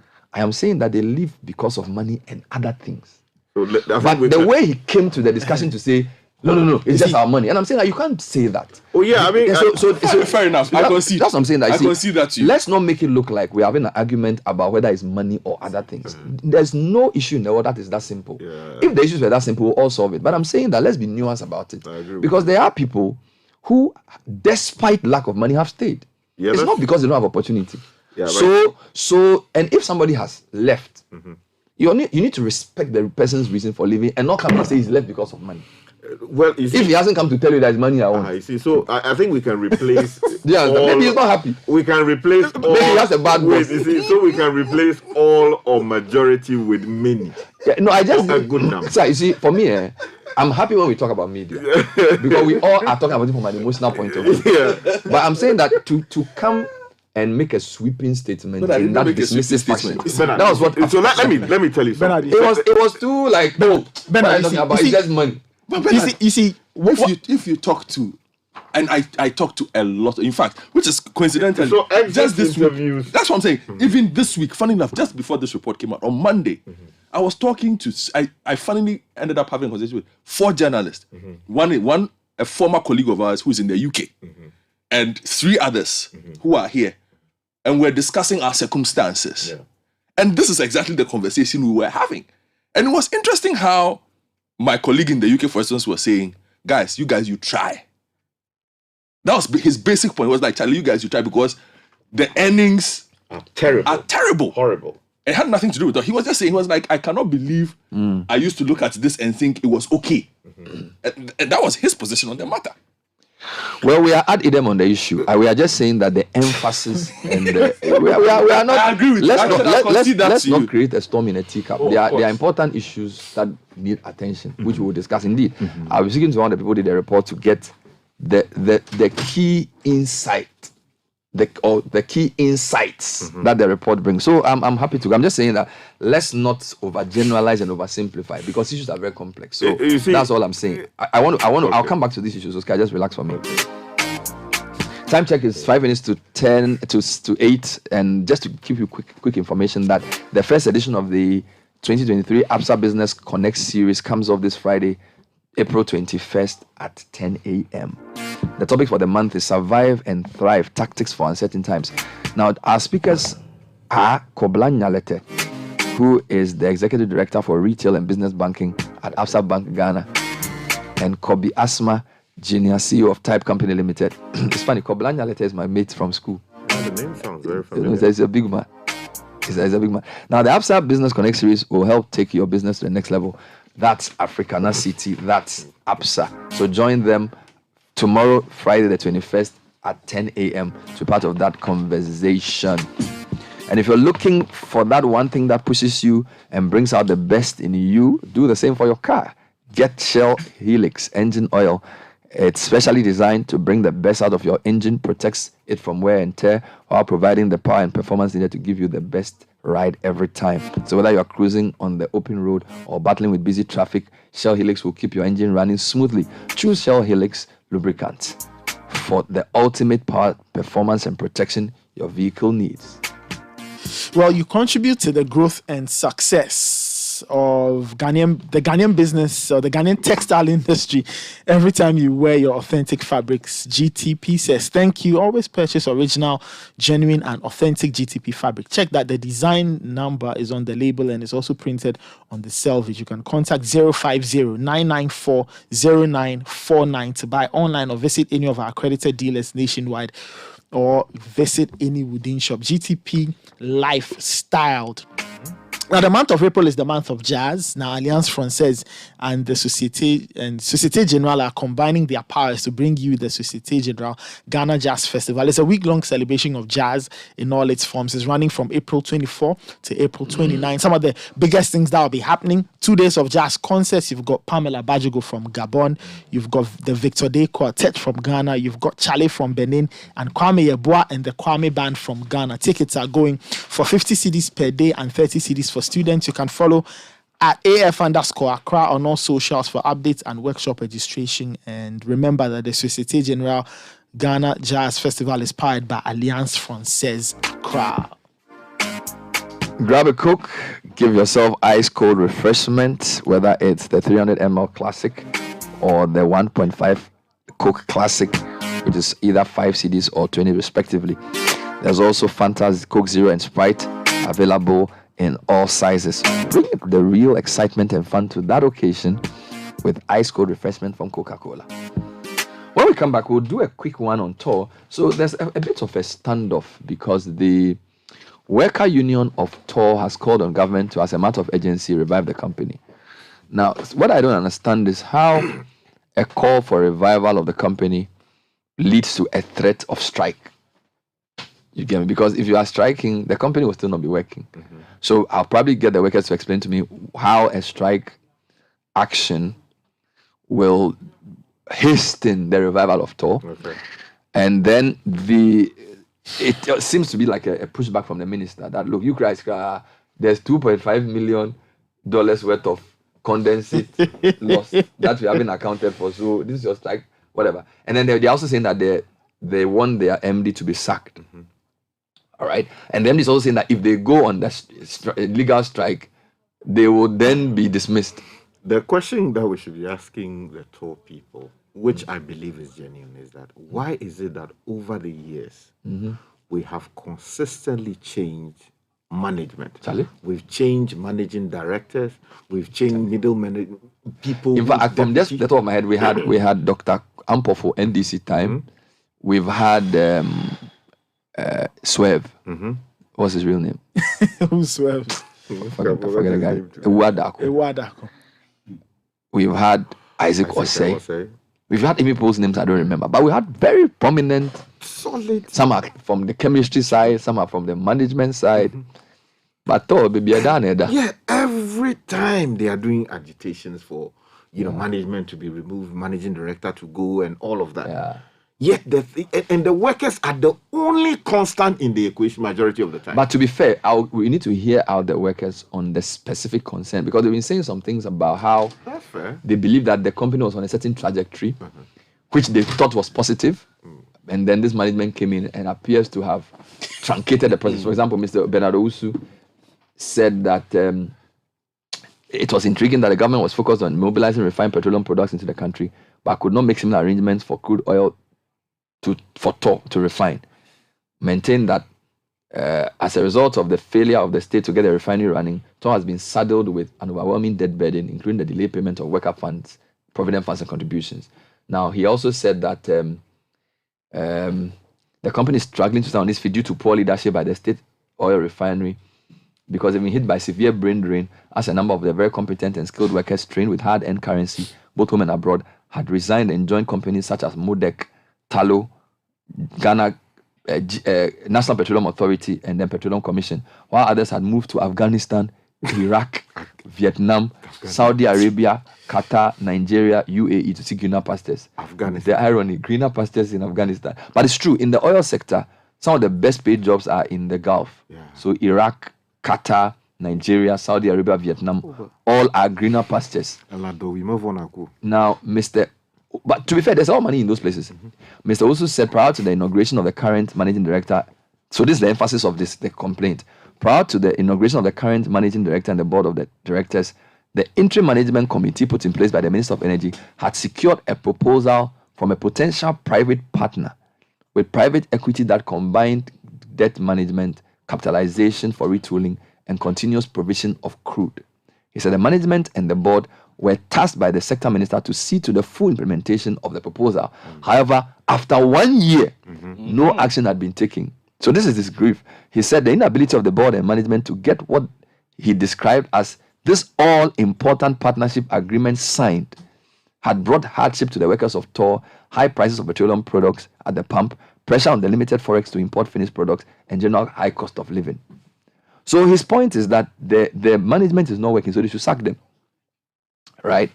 And then I'll read the rest of the story later. No, he has a lot. He has a lot to say. So let's finish with Nathan and then see if we can get him to speak to us on this. So Tech and Social Media Trends is next. Is brought to us by FBN Bank. Our goal is to put our cherished customers first. Our financial services offer the gold standard that value excellence and essentially put you ahead of us.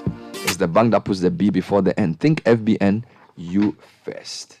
All right, Nathan's going to tell us what's trending. Well, yeah, several things are trending. Oliver Kahn is trending as a consequence of last night's episode. Well, is he a former goalkeeper? Yeah. Yes, former. What is he trending for? Well, because Bayern Munich have exited the Champions League, the conversations are that some people are even speculating that he will be removed as Bayern Munich CEO. He's now the CEO of Bayern Munich. Oh, Oliver Kahn is the CEO? Yes, very new in the job. They want to sack him already. Yeah, people aren't too happy. He's not performing. Yes, people but are have you too noticed that in the EPL, at least 13 coaches have lost their jobs since the season started? Yeah. Out of the 20 teams. They're firing. Only 7 are left. It is the same as the situation we have in Ghana. We're firing MDs left, right. Oh, really? The workers still. What was the last MD we fired? No, what was the last minister who was fired? Demand for removal. Oh, we haven't fired anybody. We have the men. What are you talking about? So yeah, Oliver Kahn is catching heat. Just on a side note, for a lot of people who don't know, Bayern Munich are run by ex-players. So the people on the board are all, except the official from Adidas. But apart from him, all of them are ex-players. So there's Bayern Munich, of course, Sporting Trends, Chelsea, Man United, all of that. Kwabena is trending because of the police, the new police buildings that have been put up. It's very nice. Really nice. They should keep it well. Yes. Obrafour is also trending for very obvious reasons. So yesterday, the story emerged that he had sued Drake for sampling a portion of the Oyohini remix without permission. He didn't get clearance, and Drake went ahead to release the song. So Obrafour is demanding $10 million. And this is a Drake of US. Yeah, that's the Drake. Juicy Drake of Canada. How much is he suing for? $10 million US. For which song? he sampled a portion of the Oyohini remix, the part where you hear Killer Cat Blood, Killer Cat. So that's originally for Obrafo. Yes, that's in an Obrafo song. That's very good. Charlie, play that thing. We'll get to that in a second. So Drake sampled. Drop the thing. No, when we come back, I want to hear it. So Drake sampled that part. So the Killer Cat Blood. Killer Cat I Blood. believe that's the greatest remix ever done. And then Drake sampled it without permission. Yeah. So Obrafo is suing. Which court? Obrafo and Tiny. Oh, in a court in New York. Oh, nice. New York. Yeah, that's right. When he count the money, then we'll decide. But then nobody pissing. But then all of a sudden, Manchaikwe has jumped into the fray. You mean Charlie Wote Manche? Yeah, and he's tweeted at Drake saying that, hold on, the part of the song that Obrafo claims is not his. That's my voice saying Killer Cat. So, deal with me, that kind of Sign it to Gary. No, wait. They put gunpowder, stones, one of Ghana's gravel, greatest rappers is suing a very popular American rapper, Canadian one of the greatest rappers of all time, for 10 million. For 10 million. Which we are all hoping that when it comes, it will expand our economy. Then our colleague has gone to say that the thing is not even it. He owns the intellectual property rights. We make it talk to Kofi Bento. So he should deal with his legal. So it means that the case that Obrafo has sent will be damaged by. We don't know yet. We don't know yet. Only the legal people can explain. Why can't they resolve that one in Ghana so that when them 10 million come, then we share? You know my take on this cake. Is Manche has said a lot on Twitter and Facebook. Obrafo is in court proper. Okay. Twitter and Facebook, there you can cause debates like this. Pascal, if like somebody is suing Drake for 10 and we are in Ghana, let's discuss it in the. So the challenge now, the challenge now is that who owns the right over the Killer Cat Blood? Because that's the Killer Cat. The offending or the. It's the subject of of copyright, which the Obrafo is saying has been used without his permission. And now Manche is saying that it's his voice. Yeah, it is not for Obrafo. But did Obrafo pay Manche for the voice? No, he says that nothing was given to him. He says nothing was given. And they are pouring sand into the guy. And but that is what he says. You see, we don't need the reason why I'm on the side of this one is if you look at the court documents, and Sky is a lawyer, there are court documents that have come. Okay. Which indicate certain things, state a series of facts that Drake's team had reached out to Obrafo's but team. They had not been given clearance. So they knew the right, but they didn't do it. Exactly. You understand? So, one, how did Drake's team know who to reach? It means there's something. I think we should organize a prayer meeting for Obrafo so that they tell me so that we will know. Also help stabilize the media. The media needs the investment. But I noticed, Manche, we want to see you in court too. Yes. So the question would be whether Drake's side would be minded to want to reach out to Manche to use him to some way. I mean, you see, these issues ideally, one would expect that the Ghanaian side would resolve their issues. Anyway, to some tech news, and our very good friend Elon Musk is back in the news. He has threatened to sue Microsoft as he accused the tech giant of using data from his social media company without permission. So it's a time of no permission thing. Elon Musk is saying, quote, they trained illegally using Twitter data. Lawsuit time, end quote. Now, Mr. Musk was responding to Microsoft's plan to remove Twitter from its corporate advertising platform. Microsoft declined to comment when approached by the BBC to respond to this matter. All right, that was tech and social media trends with Nathan Kwao. One day, an old lady inherited a huge sum of money. Her family worried about how to break the good news to her. They feared that the sudden good news might give her a heart attack.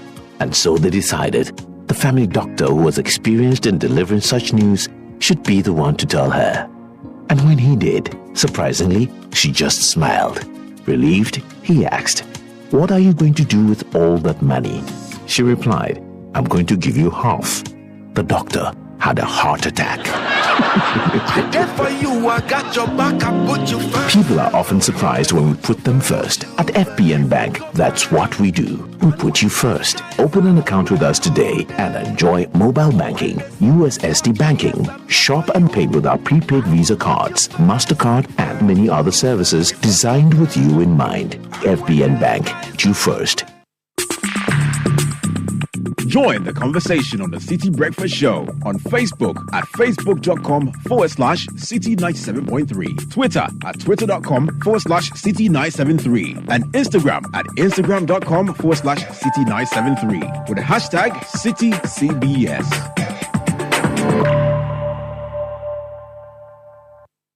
Hi there. Are you interested in the cement, concrete, and precast industry? Join us at the first International Concrete Conference and Exhibition, ICCX West Africa 2023, from April 25th to April 26th at the Grand Arena in Accra. ICCX West Africa 2023 will feature renowned speakers and bespoke companies in the industry. Interact at the trade exhibition with over 30 companies from more than 10 countries. Best of all, admission is free for concrete, precast, and cement professionals. For further information, call Richard on 0242-438-760. To pre-register, visit iccxwestafrica.org. Platinum sponsors MC Barshemi Ghana Limited, Sika Chemicals Ghana Limited, Gassem Limited, and Saint Gobain West Africa. ICCX West Africa 2023 is organized by Ad Media GmbH in collaboration with the Delegation of German Industry and Commerce in Ghana and VDMA. There's no price like the ShopRite price. That's why we are committed to bringing you lower prices on all the essentials you need. Like 1.3 Sierra frozen whole chicken, only 57 cedis, 99 pence worth, and 1 liter First Choice UHT full cream milk, just 21 cedis, 99 pence worth. Never pay more than the ShopRite price. Prices valid until 23rd April, only at ShopRite. Wake up in the morning, it's a new day, and I got bills that I have to pay. Now you're running late, running out of time. Feels like the world is waiting in line. All you gotta do is pick up the phone and just dial. So whatever you do, whoever you are, there is an easy way for everyone. The simple life is just one touch away. Experience the magic starting today. And it all begins with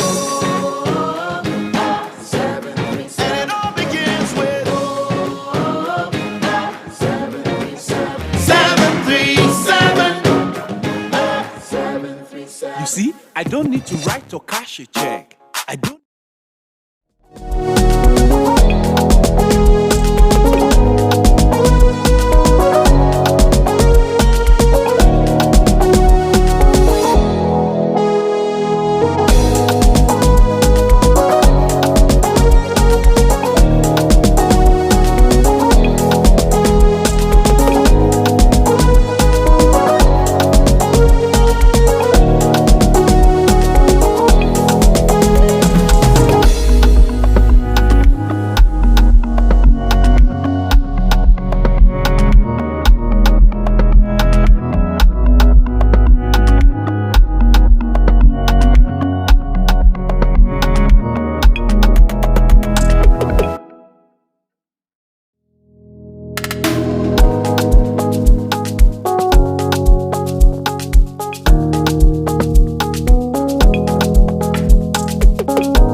It's a term used by DJs.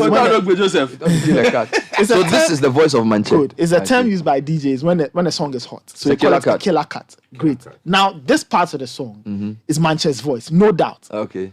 Now if you check the song listing or the details of this Drake song, which is what's the title of the song? Calling My Name. The part of the song that Drake samples is this part. This killer cut, blood, killer cut. That is the same beat. No, so in the song, not the beat. Not the beat. You only hear the phrase. The beat, the hammer two is entering. If he uses the beat, the hammer two is jumping inside. But who put the whole thing together? As in, Bradford. So it's a Bradford song. Good. Yes. Because if you check, Drake says, calling my name sample. So they list, so for example, for a song that used another song samples, what you do is that you detail what you sample. For example, Nancy's I Can. If you check the album listing, he writes, I Can contains an interpolation of Ferelise by Beethoven. I know I can. Very good. See what I want. No. That's Ferelise by Beethoven. It's an interpolation. So when he says that, doesn't mean he's paid to Beethoven's people. So what you do to clear your sample, two things. You have to credit where the material came from, right? So one of your favorite rap songs, Jay-Z's H to the Izzo. Yes. Is sampled from the Jackson's 5's I Want You Back. So if you check the album records, they write H to the Izzo contains samples from Michael Jackson's or Jackson 5's I Want You Back. Mention the tune pal. You understand? Very good. Now, so that's what you do. One. The second thing is you reach out to the record label that has the rights to the song and tell them, oh, I heard your song and I liked it. I want to use it in another creation. We liked it and we used it. Do I have clearance to do so? They'll say, oh, yes, it will cost you X amount. They say, I will pay, then you pay. Or they'll say, oh, it will, okay, to use this sample, we'll come to an agreement. Every time the song is played, we are entitled to 1 CD of the sale. Okay. Agreed. That's how the sampling works. So you take somebody. So what is Obrafo's claim? Obrafo is saying that the portion that Drake took belongs to a song that is legally registered to him. This killer cut thing. This thing that we like before we enter the song, Drake came to take it and he didn't tell us. He didn't get permission. So we'll collect 10 million. Very good. So Manchester says what? Now Manchester says that. Manchester says it is his voice. He owns the intellectual property to that part of the song. That is title. So really, that is the long and short of it. But Manchester's not in court. Manchester's not in court, at least to the best of our his lawyers are not looking into the matter. Then Obrafo should go and talk to him. Or maybe a question of law should deal with it. And It's intellectual property matter. And Obrafo has intellectual property to this in the US. Yeah, that's right. So if you want, I can read out the series of tweets Manchester put out. No, I'm not necessarily focused on that. I just wanted to get there. So we have the full story. Yes, so this killer cut thing is for Obrafo, and then he's suing Drake for 10. That will benefit the economy of Ghana. And so, then, oh my God, brotherhood. Oh my God. Shall I be there?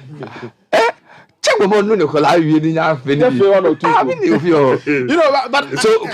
So can Drake's people see Manchester tweet?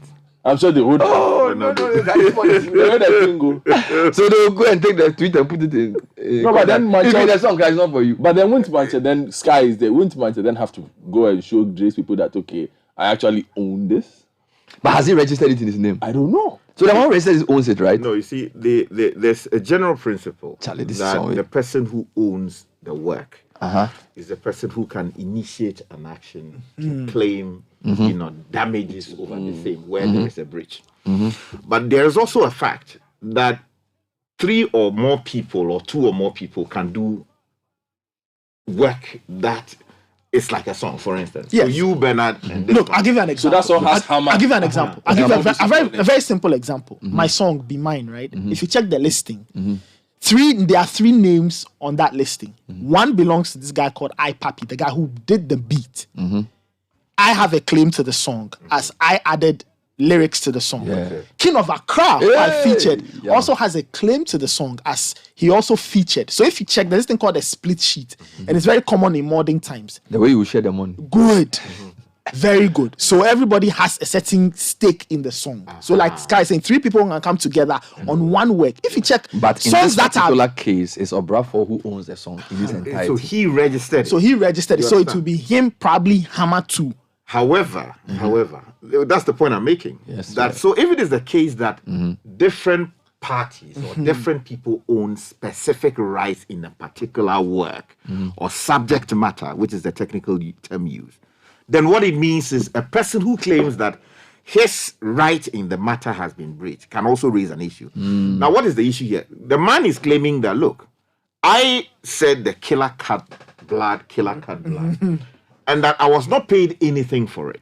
Now, the question was there an initial agreement between Manchester and Obrafo? So that is what now would have to be determined by a court hearing this particular matter. Because first of all, we have to know who owns the right in question. Is it the case that the guy owns it? Was he commissioned to do it? So if you commission someone, so Nathan asks you to come say and say something, killer cat blood, and he paid you for it. My cannot go interest back in the matter is finished. It's finished. You understand? In which case you have sold the thing off to him. So you cannot go back and say that, oh, this thing. But what if Nathan didn't pay me? So then there is a breach of contract. That's a separate. So there's an entirely different matter. So these are actually a proper case. Oh yeah, it's a proper case. Oh yeah, Is there a precedent in Ghana for us to learn from? Maybe you should check for us. Maybe like somebody has been sued for sampling. From a Ghana or Africa perspective. That one I wouldn't know, but I can give you a few examples. Give me. For example, the very popular Ed Sheeran song, "Thinking Out Loud." Outside the jurisdiction. Or I want to know. Thinking Out Loud. Yeah. So the Marvin Gaye family sued Ed Sheeran because they said the song "Thinking Out Loud" musically sounded very similar to Marvin Gaye's "Let's Get It On."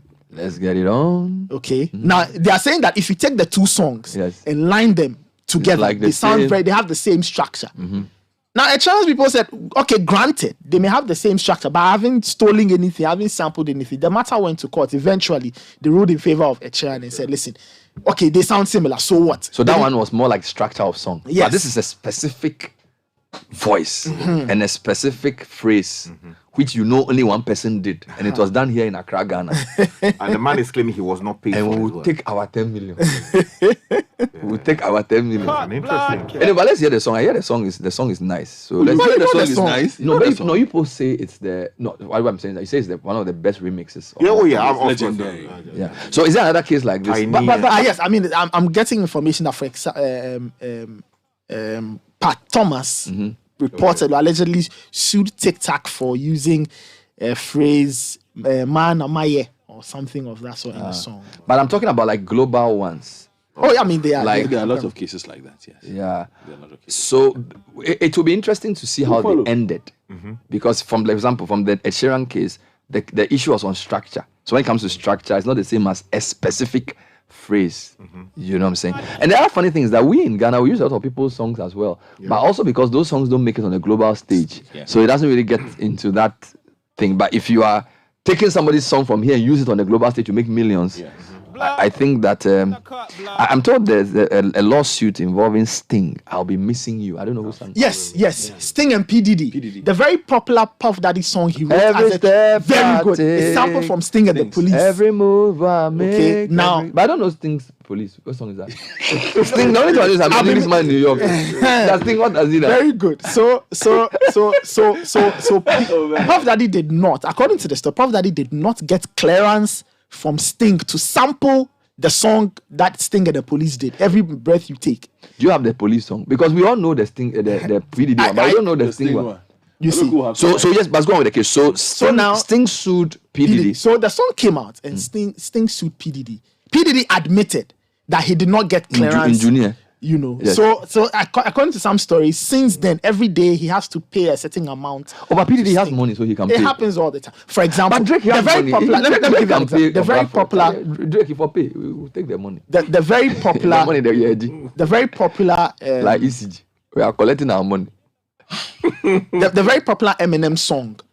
Apparently, Sting is paid $5,000 every day. Well, I don't know. Well, we'll see about that. But the point is, so he's making like $1 million something a year, a month. Charlie Nathan. Yeah, he's making like $1 million. Talking about journalists and music and money, be like you for go enter the song style. For America. Charlie, because Obanjo Messi guy. For America. The level of talent you have, if you start some song, Charlie. You know, some of us will benefit from it. You know, so this. And then you say you're a big man on the song. You're a big man. I would say you're a big man. If I have to get a patent, you're a big man. You know, guy, you have to patent that your laughter. Yeah, because Charlie, someone start the song, no, you start. You're a big man. Then you see the song hit. Charlie, no. But if that happens, will you be able to go and sue the person that the person has used laughter that was on the Citi Breakfast Show? Yeah, it's mine. It's my I've not signed off my rights my right to my voice. So there's actually a lot of precedence to this. Robin Thicke and I'm told Williams. Sting has collected an excess of $50 million so far. Robin Thicke, Williams. That's why it's not working. You know, Sting has stopped producing music. He collected $50 million from PDD so far. No. IP issues in the West are big issues. But serious. But you see, let me just drop one example. Before you finish, when you finish playing Kill a Cat Blood, find the Drake thing for me. Then find the PDD song. We don't know if the Drake song is radio friendly though. No, okay, then leave the Drake out. But find the PDD song and then find the Sting. Just to the police. Because Sting has Sting singing the police. Let me give you a number of. Okay, good. Yes. Yeah, I was just going to talk about Eminem and Eminem song Stan. Okay. He sampled a song by Dido called Thank You. So the first time, I wonder why. A lot of people know that from Eminem, but the original was done by Dido called Thank You. I've heard the Dido one. Very good. So Eminem heard the song on radio. So if you listen, so Eminem sampled the song from radio and used it in his record. He didn't speak to Dido. Dropped the song. The disrespect. And then Dido came out. And they managed to sort it out eventually. But they didn't. So how much is Dido getting? I don't know. They settled it out. Because Eminem too has money. They settled it out, of course. And there are several. But you know the funny thing, how the sampled song usually is not known. But it's almost like I've created something that nobody knows. Yes. But musically it's great. So somebody picks it and then gives it another life. Yeah, because it's the person's intellectual property. No, I'm not disagreeing. I'm just saying like it's funny like I don't know this thing. Very good. And there are so many examples. But see, the argument normally is that by using what I had done previously, you have enhanced the appeal or the value of your work, and you have not compensated. So if you don't get clearance, for that's my no, that's interesting. and therefore the court should intervene. And I want us let me. You know that a prayer change for Bravo.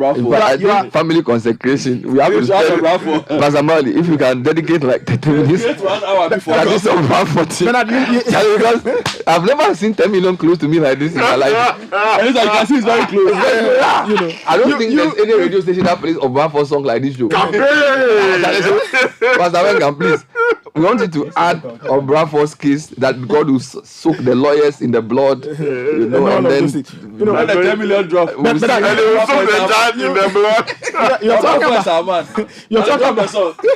You're talking about samples, right? And the life they give. For example, if I asked you whether you knew Bruce Hornsby's The Way It Is. That's just the way it is. Ta-na-na, very good. But lots of people know that song. That's one of the best piano. Very good. But lots of people know that song. That song lives in another song. Tupac's Changes. Tupac's Changes sampled Bruce Hornsby's The Way It Is. That's why all of that song. Or if if I ask you that, have you heard? Hold on.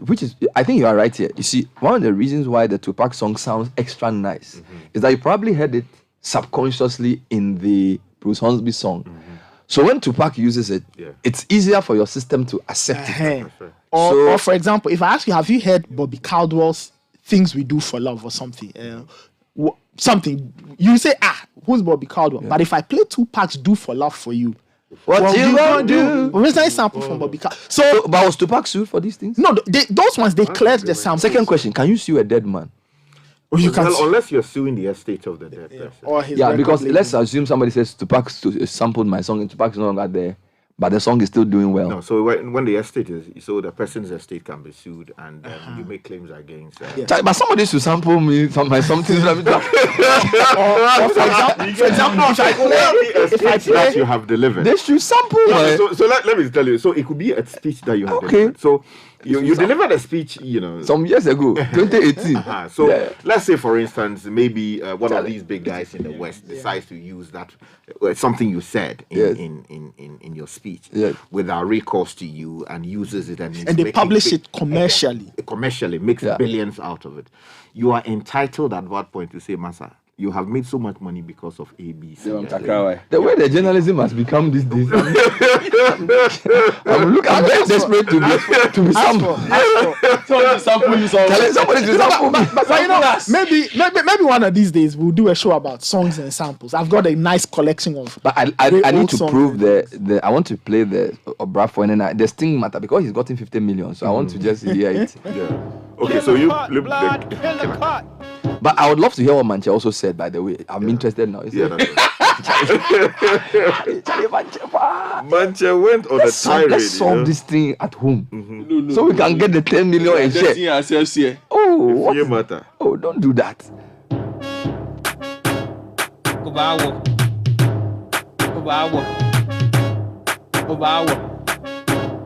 Remix. And Pimmy and Unimi answer. Execution Entertainment. Unleash the power of relevant radio. This is Citi 97.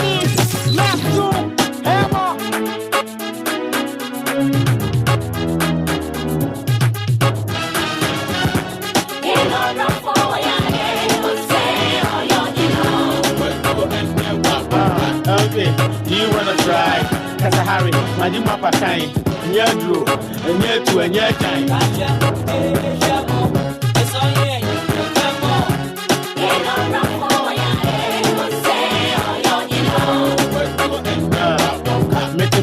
Mekakasapua, Abusufi, Yan Shampabua, Yanum, Osuna Chinia,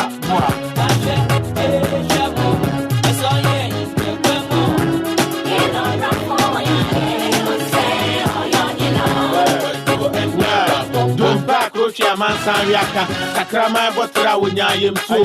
Abuakasia, Mimia Woodrow, Bonsu, Yan Cheme, Niadoku, Sahara Patapa, Musiaku, Masamwake, Filitre, Cotitre, Alopa, the years Raman, Shefu, and once not the Obefa, me who are before, Wamirini Kura, what in his soul, if you are sick, Yan Sheta once what to do. Yes, I go, yeah, I'm born, my pompa, me to Pisco, Papetua, Misuana, and Musu, Ofraka Sajana, and Sam Paul, one of Ranaku, dear woman coming one. All right, so time check is 8:31. So apparently we have an interview as well with the Mr. Dubik and the man of the moment. So what I'm going to do with that interview is to allow you to send in questions about the ECG and what they are doing, because I feel like that would be a very important thing to do. The last time we interviewed him on TV, we didn't really take feedback. So ECG is a customer-facing company. So if you have any questions for ECG, the boss himself is here. He's going to join us shortly. So this is a Bravo song. All right. So now you said the only one I wanted to do was the Sting one. Yes. So you said there's the song Every Move You Make. Yes. Can I play that song? It's a very nice song. Every time. Okay. I beg you, have that. Take every move. PDD's I'll be the other one. I'll be missing you. Yeah. Okay. So the drop. We'll get into that. Drop it for me. Drop it for me. Hot. Beautiful song.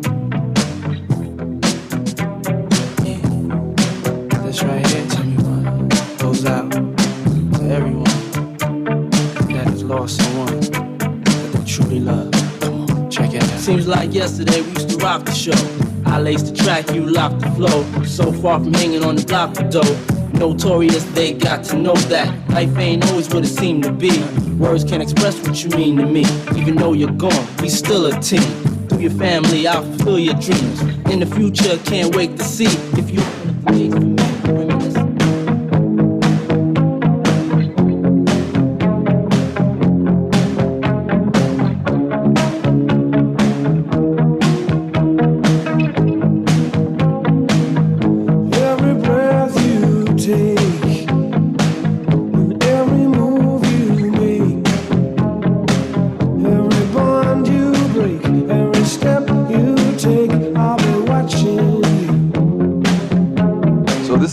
Charlie for top the 50 million. He deserves it. I actually have heard this song before. I didn't know it was. He has to chop so this is the original song. Yes. He has to chop them. Then I'll show you the stolen version. Every night you stay, I'll be watching you.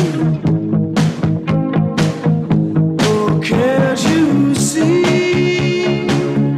You belong to me. Our poor heart aches.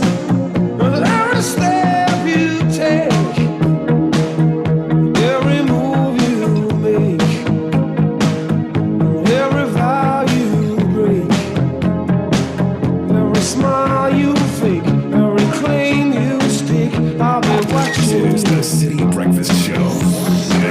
biggest conversation.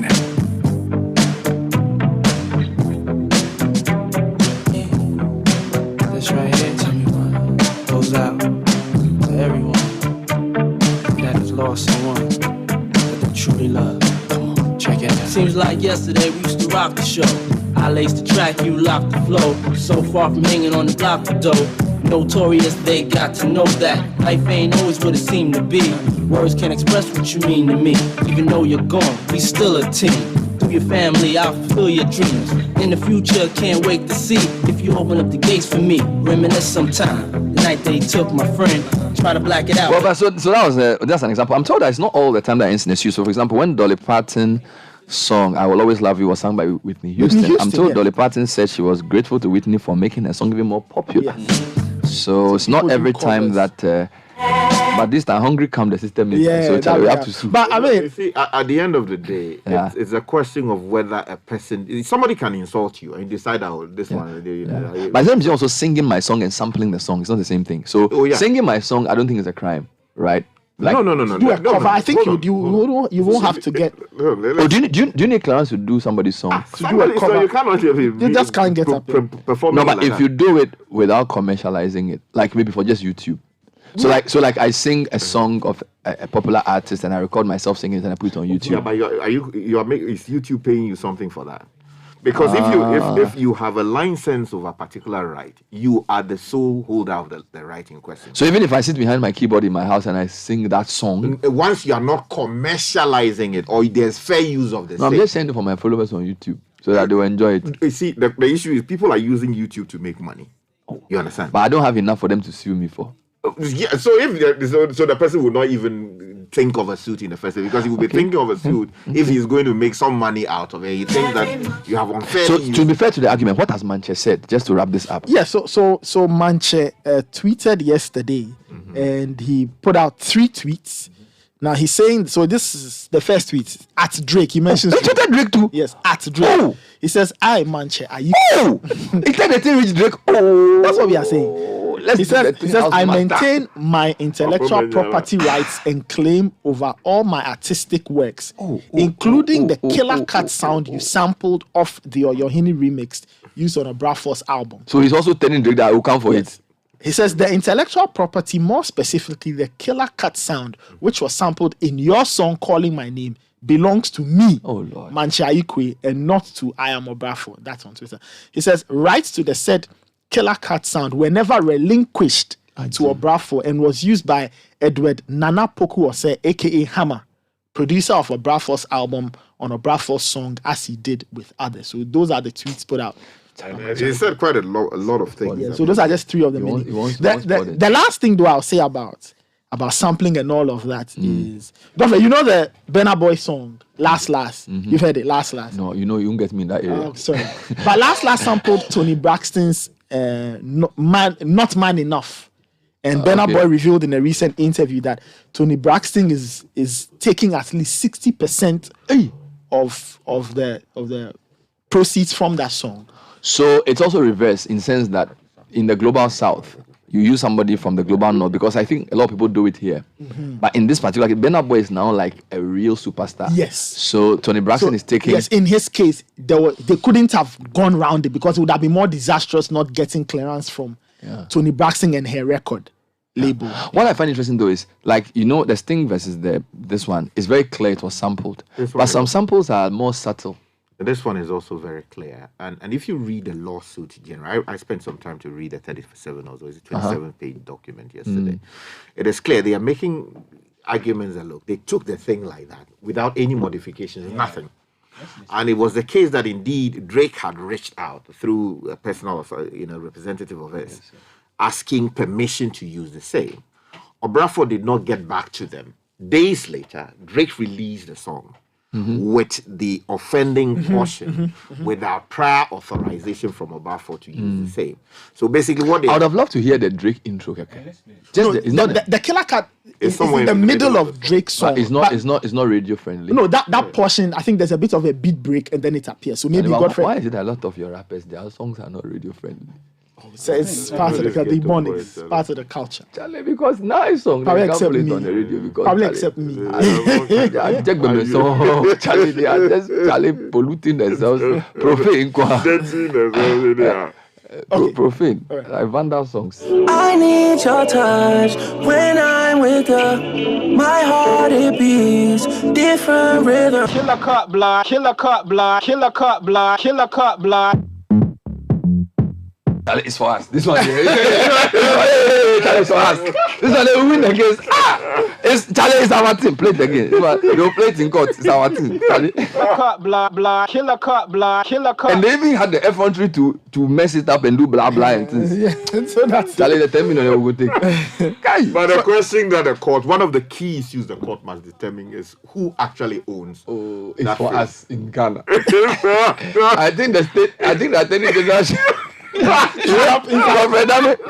write the letter to say, look, before we even this is a Ghana property that has been sampled. So we want to take our 10 million as a country first, so that we the people of Ghana. And these days, Dami has a sterling record in the international court. So I think that you should speak to the Attorney General to say that, Charlie. Then they should also let the Ghana people deal with their own later.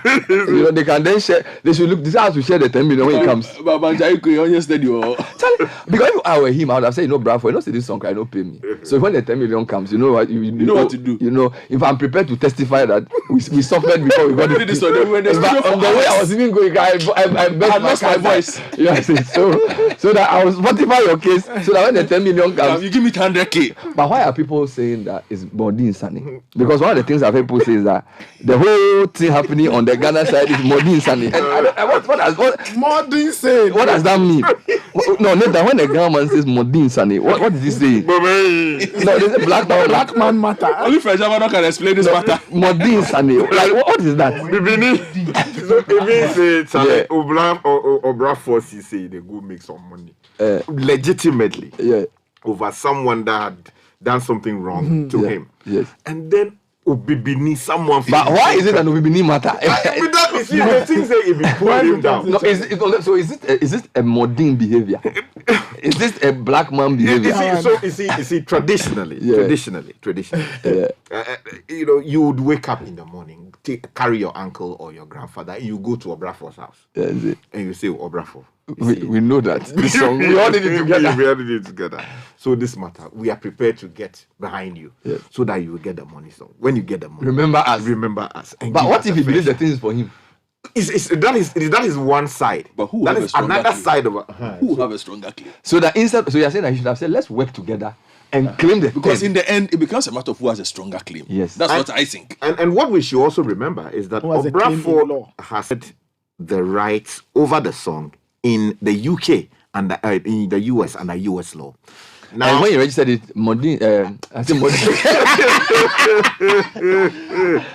is a Freudian slip. No, we all understand. Yeah, that's what I'm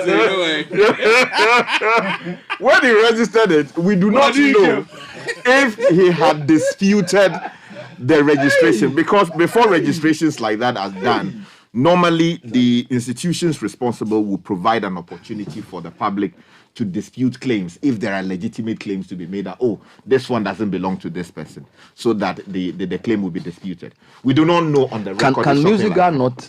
Can we not call Musica to call the two parties and say, look, Ghana is at the crossroads of a historic victory that we don't want to score an own goal.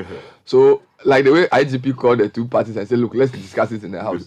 Musica will call Manche and Obrafour and say, look, you people don't do anything on social media. Delete all those tweets. Let's go to court and win. When we come back, then we'll discuss what to do with the money. Yeah, because 10 million, knowing Obrafour the kind of person he is, and the kind of work he's done, and the way we appreciate him, and musicians don't really get paid that well. There's no way Obrafour will get 10 million and the music industry will not benefit. And you do the Drake version of Obrafour for the last, and then you sing back to back, we all go and enjoy. You know, please plan out Obrafour for me this morning. Play hard or look at your play for me.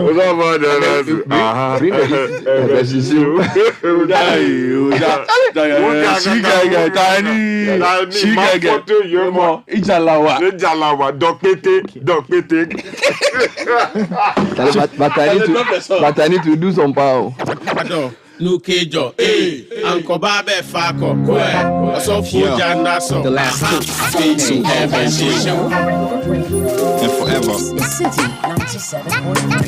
Hip life, done gone whack. A lot of whack cats who think that they can rap. Get behind the microphone and act like maniacs. Next year I want me your Maybach, but this year you can catch me laid back in no pitch black. Missiles, big shit, your clips. Who be that? A raw 4-1 blitz, the executioner ain't come here to play. Most want a nigga in the country today. Y'all trying to step to the king of hip life. Y'all ain't got what it takes, you just get a quick slice. And if you're still alive, then prepare for a fist fight. It's gonna be a bloody bad if the faggots cross my path. Niggas wanna hate on bliss cause his pockets filled with cash. I hang with better chicks even though I be broke. Catch me with the big boys having a smoke. Plus I spit shit that'll give your pops a stroke. Your mom's an orgasm, and that's the realness, no sarcasm. Just some club party joints that be causing spasms. When bliss get up in the booth, ain't nothing but the truth coming out. This ghetto youth, I hang the stars. See bliss, fake cigar at the mouth of 2 chicks at the bar. See the car, fog light shining from afar. From now and forever, let me know. It's y'all way, I don't talk the flow, nigga, I just spit it. A Bravo and Blitz, nigga, can you feel it? Can you feel it? Can you feel it? I don't feel it. Look at your Uncle Babe Fako, so Fujana. But on a more serious note, I want to encourage the churches to dedicate some time to pray for this Obrafo case, because Charlie, if you win the 10 million, Charlie, the whole economy of Ghana will benefit. In fact, even if ECG gets that 10 million, they'll use it to do something. Anyway, so time check is 8:45. What I want to do after reading some of the comments from this Obrafo Drake Manche case is to say, the ECG boss is here, and I'm not going to ask him a lot of questions. I want you to tell me what you feel about the way they are going about what they are doing. Are you happy that a state agency is taking the word personal to the extent that if all government agencies will say, Charlie, we will not allow Ghana money to share like that, it's good? Or you think they are over-rushing? They are ECG feature. Feature. So say, right now you are shutting universities, shutting is not good. Stop. So I want you, and also if you have a personal issue around like metering, just general thoughts about ECG and customer service, you can also send us your voice note or send us a comment. So I'm taking comments for ECG this morning. The boss is here. The CEO says, ask me any question. So long as it's not an unfair question, I'll answer it to the best of my ability. So you can send us a WhatsApp 0549986996. In fact, if you feel strongly enough and you want to make a call, we'll take your call as well. But Nathan, so many people seem to be interested in this case. And it seems to me as if a lot of people are on Obrafo's side. Yes. More than Manchester. They see Manchester as like a spoiler. He wants to come and spoil the thing. But you see, even away from the, let me put it, the emotive and popular argument. Now, in context, this song came out, Obrafo's song, or the Yohini remix, came about 20 years ago. Okay. Now, 20 years ago, you need to understand the setting of the Ghanaian music space. We're not in 2023 where there are split sheets. You understand, where if King of Accra puts me on the song, I have a 15%. Right, that kind of thing. 20 years ago, things were very different. You understand? So I think what, like Godfrey said, what will be key is this. One, Hammer, Eduardo say, he can unlock this mystery by telling us, for example, who owns the rights to the master recordings. Okay. Is it Obrafo? Is it him?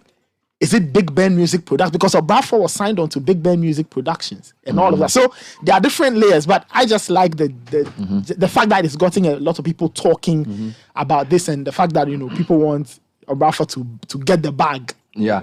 A few more comments on this, yes, Kai? Yeah, let me also mention that if you look at the tweets put out by Manche, he suggested in the tweets that he had made several efforts to get in touch with Obrafo. Oh, okay. So they could resolve the matter. So it's not like he's just getting up to do this. Okay, so that's what he's claiming. So let's give him the benefit of the doubt. Yes, let's see. So Sky, you're saying that Manche has said that he tried to contact Obrafo. Obrafo. He's made attempts to get in touch with Obrafo so they could fix the problem. They'll resolve it in the house. But for some reason, so he has to take it to Twitter. So it looks like maybe because the two of them will need to settle There are differences. There are differences first, and then this other. But we are very happy for Bravo. We are praying for that Charlie. You get 10 million, Charlie. 10 million. That's 10 million out of 3 billion. Charlie, multiply by the exchange rate.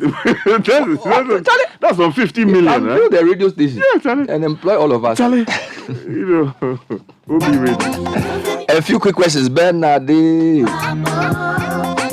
Just on Obrafo before I move to ECG. By the way, ECG questions are already in. A couple of questions around the work of ECG. And again, I'm saying, if you have any question for the MD, he's been on a media blitz. This is the last week of the revenue collection campaign. And I'm told they've raised quite a lot of money. And they are not relenting. So we'll try and check how that is going. But I just want to read a few comments on this before. All right, this one says, "Hi Nathan, was Manche paid for the work done for Obrafo? Does Manche use that phrase for all his work? I think if Obrafo paid him, then he has no claim. I side with Sky." Well, Manche can answer that. Alex from Barry says, "Then Bernard, Kwame Eugene should be careful.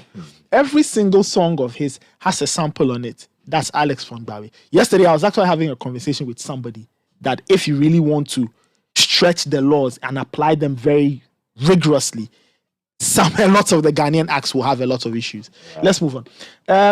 Michael Jackson self-pay some for one song like that. Mano Dibango, yes, the Makosa thing. Yeah. Anyway, this one says, "Do you know? Tell them about Fuji sampling of Enya song." Yes, so the popular tune we hear or the popular riff we Ready hear, on, it was sampled from an Enya song. They initially didn't Ready get. or not, here I come. So that intro, that's Enya's intro. Yes, they didn't get permission from Enya. I remember, and So Charlie later on they had to settle it. So. Anyway, do you know Bernard Boys? Anybody was sampled from Angelique Kidjo's Way? Okay. And Bernard Boy did sample another very popular song. Bernard Boy, we like sampling power. But once you clear it, like I said, with the last song, last, where will you go to breakfast? Anyway, this one says the Obrafo Drake matter there.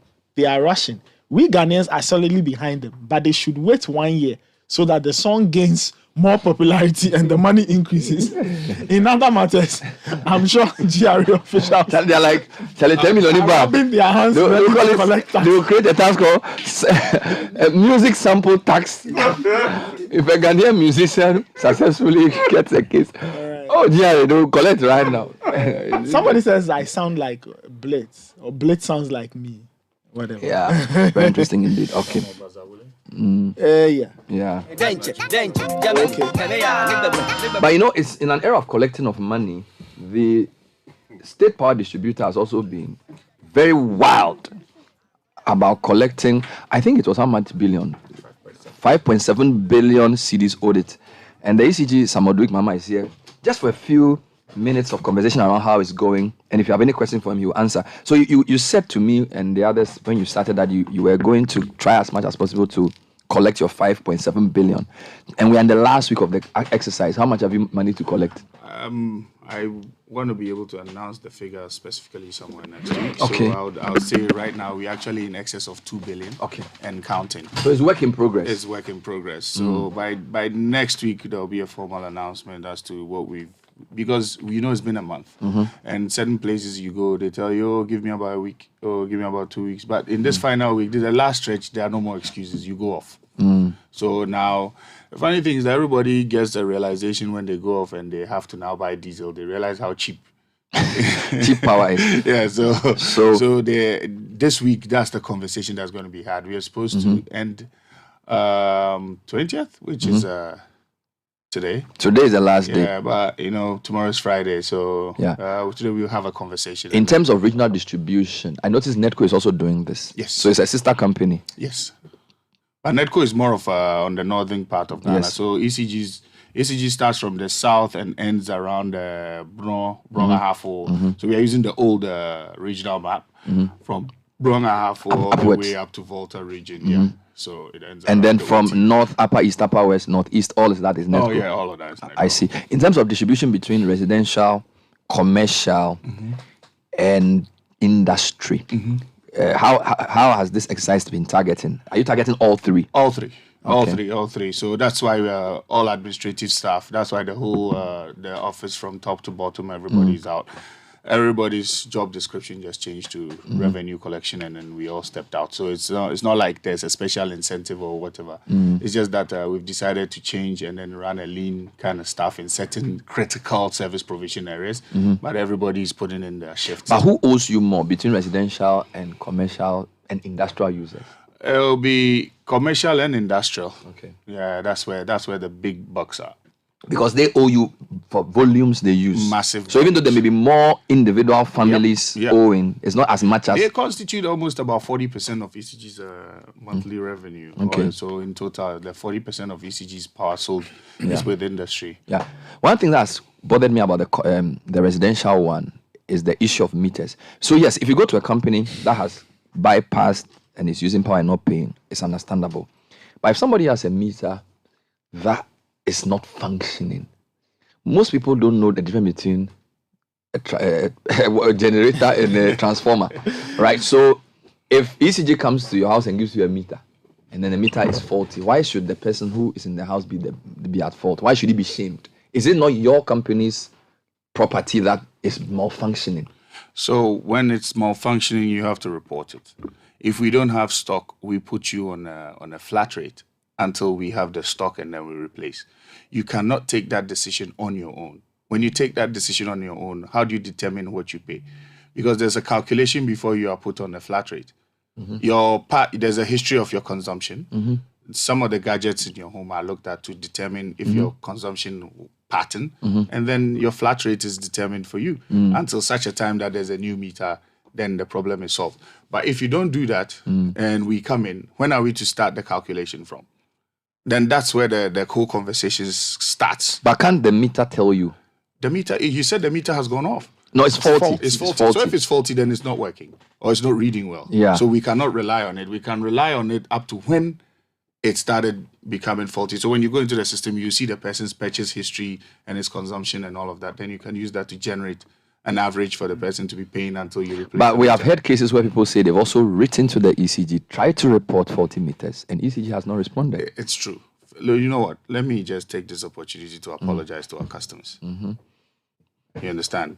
We've fallen short of the service we promised to provide. It's a shared responsibility because it goes both ways. The requisite revenue coming in is not there. So we cannot actually give the top-notch service that we are promising. Okay. It's more of the fact that both of us have to do the right thing at the right time so that it will all meet together for it to have that harmonious service provision. For example, you take 10 customers, 5 postpaid, 5 prepaid. That's the ratio. Out of the 5 postpaid, 2 are paying and are good customers. The other 3 are not even paying at all. And again, they've bypassed the postpaid meter to some extent. Now you come to the prepaid meter, all 5 are paying, but 2 of them are the good ones who are paying exactly. They haven't touched the meter. The other 3, there's a meter bypass, there's something. So whatever he's paying, he has decided how much he's going to be giving to ECG. Let's not forget that there are some people who even in building their homes have created the bypass in the walls. So it's not easy to determine it from the naked eye. So steps are being taken quickly to solve this problem. Look, the problem of illegal connections, it becomes illegal when you've not spoken to ECG. If ECG actually does that for you and gives you a paper to that effect, because whenever we do it for you, we give you something to show that we were there to do it. You understand? But when we don't do that, then it becomes illegal. Then now the calculation becomes a problem, because unless you can demonstrate that you have a bucket at the back of your house and you were collecting the electricity to put into it and keep it for us, and then when we come, you say this is it, we should take our thing. You understand? But if we can't do that, then how do we determine? And how the other one I have is the issue of so-called fake meters. Again, I see Fredu who come and report and say, oh, ECG has said there's a number of fake meters in the estate. How does a person use a fake meter? You see, again, because of the gaps in the work we do and how our situation got bad, we haven't actually even procured meters in about a year now. Okay. So it has allowed for people to also decide to close the gap in the business that you've opened up. So people have come in with meters from Burkina Faso, Togo, all over. So these meters don't even synchronize with our system for power purchase. And then now they tell you that, oh, this is a new meter that's in the system. This is meter, if I sell it to you, you don't have to pay for electricity. That's it. And that's that. Somehow, if I want to build a house, I go to ECG for a meter. Yeah. And I apply for a meter and a meter delays. So if somebody from ECG tells me that, oh, I have a meter Boss, coming, it's how will I assumed. know? How So will I it's know? assumed that the meter is from ECG. Bernard, every meter that is from ECG has inscriptions. The ECG logo is on it. And then also that says property of the Electricity Company of Ghana. When you are getting a meter and it doesn't have all of these inscriptions, where are you getting the meter But can't from? people put a fake property of ECG on a meter? So if or you can put a so if plaster if they put it on it for you and it's a prepaid meter, how do you vend? Who's your vendor? How do you buy power? If it's a postpaid meter, how do you pay? You cannot have. So you're saying that if there's a fake, you're trying to say that if there's a fake meter in your house, it has to be your fault? I'm not saying it's your fault, totally. You know, I started by saying that, look, we are a service provider. The problem is 50-50. We cannot drop the problem solely at the doorstep of the customer. Okay? But now, if you've been to the ECG office, they say they do not have a meter. We do not have stock. ECG says we do not have stock. Be patient. We'll get in touch with you. And then somebody else offers you something which doesn't follow the proper channels, because the moment you are given a meter from ECG, an account is created. A meter number is logged in. There are certain steps that are enshrined on you to make sure that you can actually see or you've been registered properly. Okay? If those things are absent, then you have a problem. So it's a 50-50 thing. It doesn't only stop and become a problem of ECG. More so, it's also enshrined on you as the customer. I ask this because, you see, I am fairly educated. Yeah. And I'm not even sure that the meters in my house, I know that there are different houses I've gone to. The meters even look different. So I'm not even sure if somebody is giving me a wrong meter, I will be able to tell. Now, if you take the typical Ghanaian, the average Ghanaian who may not be that well, like a meter is not like bread. A meter is a very sophisticated thing that you have.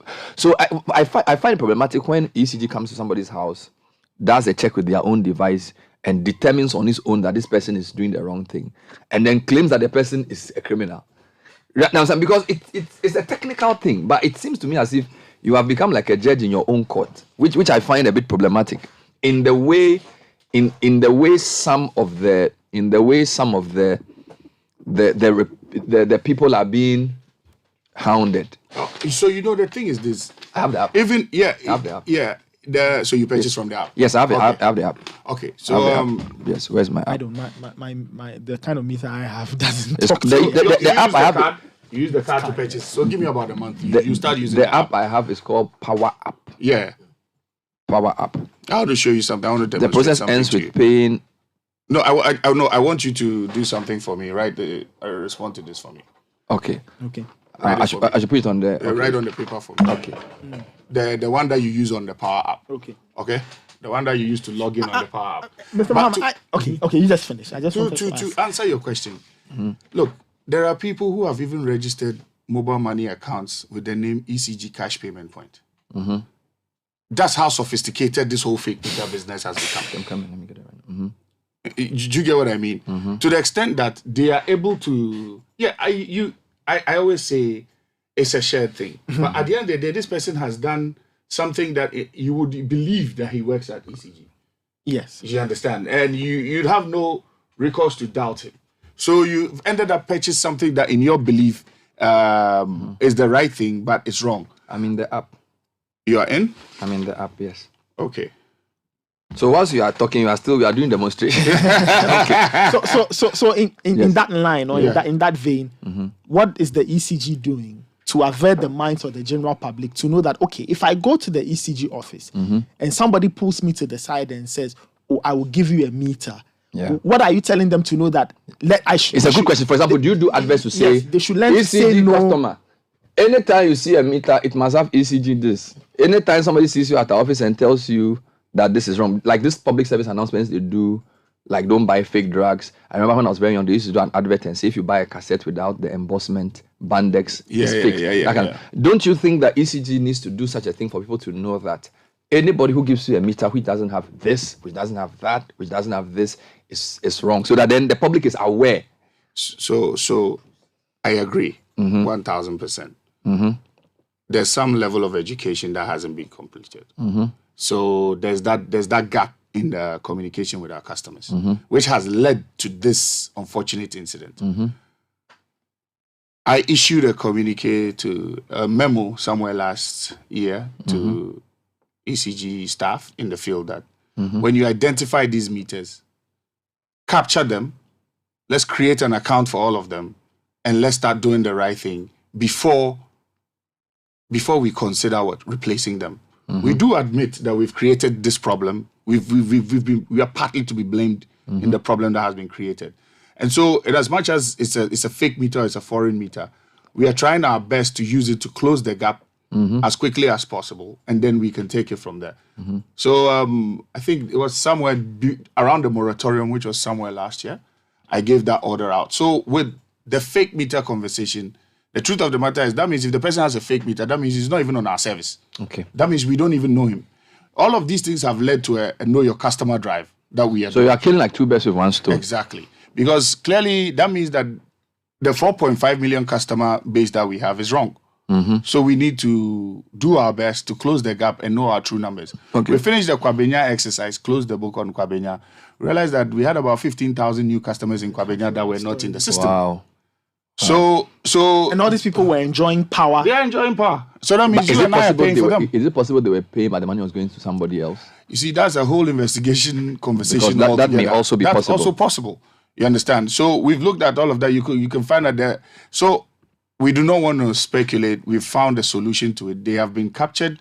The right thing is being done to make sure that they pay. Because as for zero, it's not a conversation. You have to pay. Right. I want you to address a story in the news before I take comments from the public. Yeah. So this story came in the Herald yesterday, and I think it's the same story that has come in the Anchor today. The Herald says ECG's collected revenues heading into private pockets, and according to the story, you intend to outsource the debt collection to private companies after you finish this exercise tomorrow, despite recovering a lot of the 5.7 billion. Now, that story is repeated probably verbatim here in the Anchor as well. It's quite sad because in this modern day and age, sometimes if you don't understand something, ask. You being so quick to write something that you didn't even understand beats my mind. If money is easy to collect and I've collected the easy money, why would I give it to somebody to collect? That's the easiest thing. You have a customer out there. It's so easy to collect the money. Why would I give it? The conversation we had, and I'm not reinventing the wheel. There's years back, ECG has been doing this. I said, we are going to do our best to collect enough of that 5.7. The revenue mobilization exercise is the sole duty of ECG, no private company. What I said would be outsourced is debt that is so difficult to collect. Now, the cost of going out there to collect difficult debt, sometimes it's not even worth it, Bernard. You understand? For example, ECG goes to try to borrow a billion cedis. We had to syndicate it with about 4 or 5 banks. Wow. Now, someone owes you about 2 billion out there. So now you have to find a way to be creative. Think outside the box. You can sell debt to generate what? Capital. You can sell debt to generate what? Revenue at a discount. Because the person also has to put in their own resources to go and collect. And this is something that has been going on for some time now. So if you write what you've written, or I didn't even want to read the article because I felt I needed to address it as I know it to be. So I don't even know what is the main argument is that you are doing a successful debt collection exercise, and yet you are saying that when you are done, you are going to outsource the rest of the work to a private if I'm company. doing a successful exercise, I thank them very much. And they are saying you should continue with the internal staff. I appreciate Don't them. outsource it. The internal staff will continue doing it as we've discussed, but debt that is so expensive and difficult for us to collect, I will not waste the company's time. Is this a strategic board decision or is this your personal decision? Because the other reason this is coming out is that they are saying it's your personal decision. That you have unilaterally decided. It cannot be. I cannot. So have I rolled it out? The question that brought this thing out was that what will ECG do if they are not able to recover it? And I said there are different conversations that need to be had. And this is one option that we would consciously look at. Okay. Because it looks like it will be good to consider something like that. But okay, let's take it from the realm of this is ECG, this is Ghana, this is your private business. What's the use of a debt collector? The only time you initiate a debt collector is when you have a recalcitrant, terrible person that you cannot collect from. He's always running away from you. But if the money is easy to collect and you can collect at zero cost to you, let's not forget, yes, the exercise has been largely successful. And I applaud the ECG staff, management board. No decision has been taken yet. It was just like a conversation you and I are having now that it came up and it has been put in the papers. So do you smell mischief there? Oh, massively. Come on. Is there an intention to do this? Look, it was a conversation. There's no intention yet. But I'm saying I'm not going to reinvent the wheel. This was something that was already being done. Okay. So it's something that we will consider because, Bernard, after this exercise, if there's $1 billion still left out there and there are some dockets that can be given to lawyers to collect, okay. If you give it to a lawyer to collect, you take a percentage. So isn't that the same thing? Fair game. Okay. So, I think what is he trying to say? I'm just saying you should understand the skepticism around private involvement in ECG when we look at the PDS history and what happened. So you should grant the public. I'm just saying that let's put these things in context. Grant the public skepticism about, and this is not just ECG. Let's do There's something. a lot of public involvement in private let's do companies. something. Let's do something. Yeah. Let's stop interviewee kind of thing. Let's have a discussion. I'm listening. Let's Talk have to a me. dispassionate discussion. Talk to me. This is a company that belongs to you and I, Yes. whether we like it or not. Who sells electricity and makes a loss? Only in Ghana. Yeah. Now, when you try to do anything good in any government institution, you have pushbacks. You have people that give it a political connotation. Very, very sad. Which then means that what? Finally, in the end, it will be given to private sector. Then private sector will be praised as doing something beautiful. But why would private sector do something beautiful? It's because they can take decisions just like that. And also make sure that there's a mutual benefit on the table. Why can't we do the same for our own state institutions? Why is it that as soon as you take a decision that is good, let's interrogate it and let's make sure it's for the greater good? You understand? Why is it that anything that's being done looks like somebody's trying to take money away from? ECG has digitalized from end to end. You understand? So clearly now when you take the billing system, you know who owes you. Okay. So it's clear that this is pure mischief. We need to be dispassionate and take very prudent business decisions. Let's read some quick questions. Please ask the MD to respond to this. 1, what was his expectation for increasing the vendor minimum quota purchase from 5K to 20K? And has that expectation been achieved without any regret, given the reported and observed adverse impact, including reduced capacity for vendors to sell power to customers in the operational areas? This is from TK in Adenta. And Let me answer it quickly yes, for you. Yes. It has been achieved and gone over and beyond. Okay. So it's working. It is more than working, Bernard. Look, one of the major leakages in ECG was quota purchase. Okay. It's been digitalized end to end. There were a lot of people that were on the system that we didn't even know. They had endless pockets in the system. They didn't have to pay and come and report back to ECG. Okay. So clearly he's a mini company on his own. You understand? When we probed, we found out there was a list of over 4,000. Now, in truth, we are making 3 or 4 times that same money that the 4,000 were giving us, but the true number is about 1,000. Wow. 1,000 plus. So, now, and the truth about the matter is, I told you something. I can take you to the office. I will walk you through an exercise. I will show you what our revenues are. I will show. Now you have data to deal with. That's what we lack. So now you have a proper means of even collecting loans. So you have a cash flow mechanism that can be monitored. That is what actually led to this exercise. If anybody tells you that this is IMF driven, it's sad. That means that you don't want to applaud hard work of ECG, because we took our time, suffered whatever we had to suffer, and got to where we are now. The dashboard showed us where we are leaking, where we are bleeding, and what the billing system is saying. And then we lost our moral high ground of sitting in the office and being owed 5.7 billion. So what did we then do? Say, okay, everybody, let's give this thing a shot in 1 month to see if we can close the gap as quickly as possible to make everybody happy. You know, through this exercise, one of the good things that would come out would be that you will be able to clean our books. Because one of the things we've identified out there is that some of the people have folded up and left. We have Wahom still on our books. Why? Okay. Let me read more comments. By the way, my app, I've put my data inside, but it's not coming. I'll check when we finish for some reason. I have a question. A vendor sent me a question, and they want to find out that they say the ECG has kept vendors' money from November last year till now. I don't know if you can clarify it. And why are you keeping it? And why is the app not consistent? So I'm reading the question. So read it again. So the person is asking, why have ECG kept vendors' money from November last year till now? Let me add another vendor question, then you add it. When are you going to give approval for third-party vendors to continue to serve as pay points for post-paid meter customers in their respective operating areas? You see, the beautiful thing is that all these questions are coming because the person earns a commission. You understand? Yeah.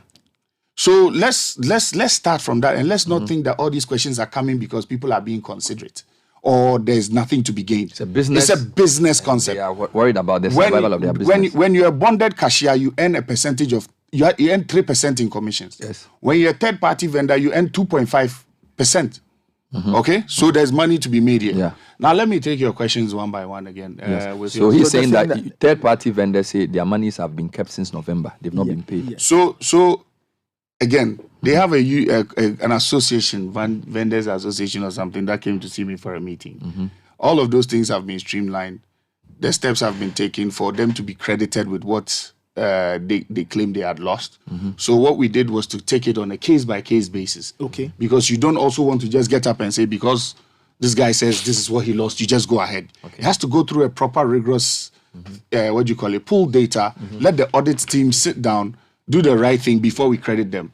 Yes, it's taking some time, but now because the purchase is seamless, we'll just ask them to be patient. And I just want to take you back a few steps. How did this situation come about in the first place? So this situation came about because our systems had a problem somewhere last year, and it created a gap for about 2 weeks.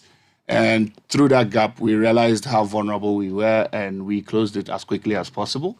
And now we are where we are now, which by closing it brought a lot of things up that we have to solve, and we have solved them end to end.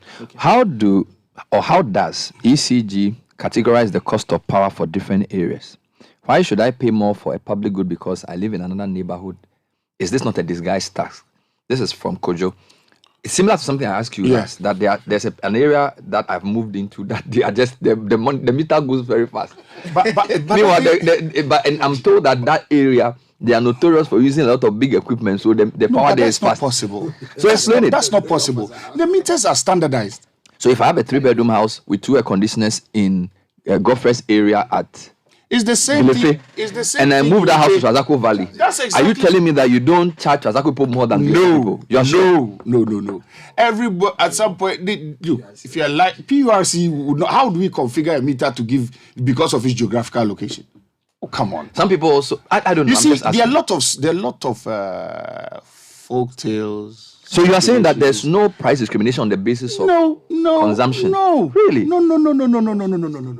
No. Because I was going to say that if, for example, an area has a high consumption, they'll probably need more transformers. So the cost of supplying them that power. So, for example, if I'm in Trasacco Valley and the houses are fully air conditioned, so if there are 50 houses, they will need more transformers to reach them than 50 houses in a low income area which may not have a lot of equipment. So you see, PURC in doing the tariff, there are tariff breakdowns. They were lifelong customers before they are commercial customers, then they are residential customers. So you pick where you fall within. Compare your consumption will pick where you fall. You understand? Don't forget, your taste will also increase your electricity bill, aside from the fact that tariff may have been increased. And it's progressive. Okay. The more you use, the more you pay. Fair enough. Let me read another question. Bernard, I use the outdoor prepaid meter at Bawi. The cable going into the meter is burning, causing on and off shorts.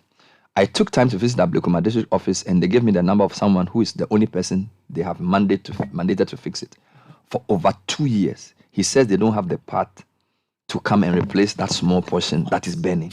I have to deal with the danger and the inconvenience when it goes off. This is Anthony from Bowie. Let Anthony send you back with a message. I must admit that the portion of the work we do has a customer element that we have to have some form of retraining for our staff to reorient them on how to manage these things, because sometimes the customer's expectation when there is a fault has to be quick and be topmost and also be given the priority it deserves. There's no excuse for this response. So I must say, do you have a sorry. special customer service exercise? Let's say we are doing revenue collection. Maybe you also want to have a special customer service where after all these media interviews, because I'm sure if you take between Citi, Peace, Joy, all the places you've gone to, if we compile all the customer complaints, there will be over 200. The biggest one is and Mita. segment them into similar. So that you have one is Mita. So do you have a special Mita team addressing? Do you have a call center? You have a call center. I'm shocked you're even asking about the ACG call center. No, you understand. I'm saying that in relation to this new problem. Yes. So there's a core team that has like a strong room that is taking care of these issues. Fallbacks from the app. Fallbacks from my app has stopped working. I don't know. Let me see. No. So when I put the app on, let me show you. Yeah, I'm coming. Let me see. No, once you answer, maybe it's distance sensitive. It's MD sensitive. So no, it's here. So usually when I open the app, it goes straight to my meter. But now it's asking me to put my meter inside again. So that means you haven't. This is the new one. This is a new app. This is the new one. It just remains. Guy, why you they do so? No, it's not. That's true. It's a customer. It's a customer issue. Yes. Yeah. No, it's not a customer issue. Listen, the new app has a 4.5 star rating. Okay. So what you are saying? I'm tempted to throw the phone at you.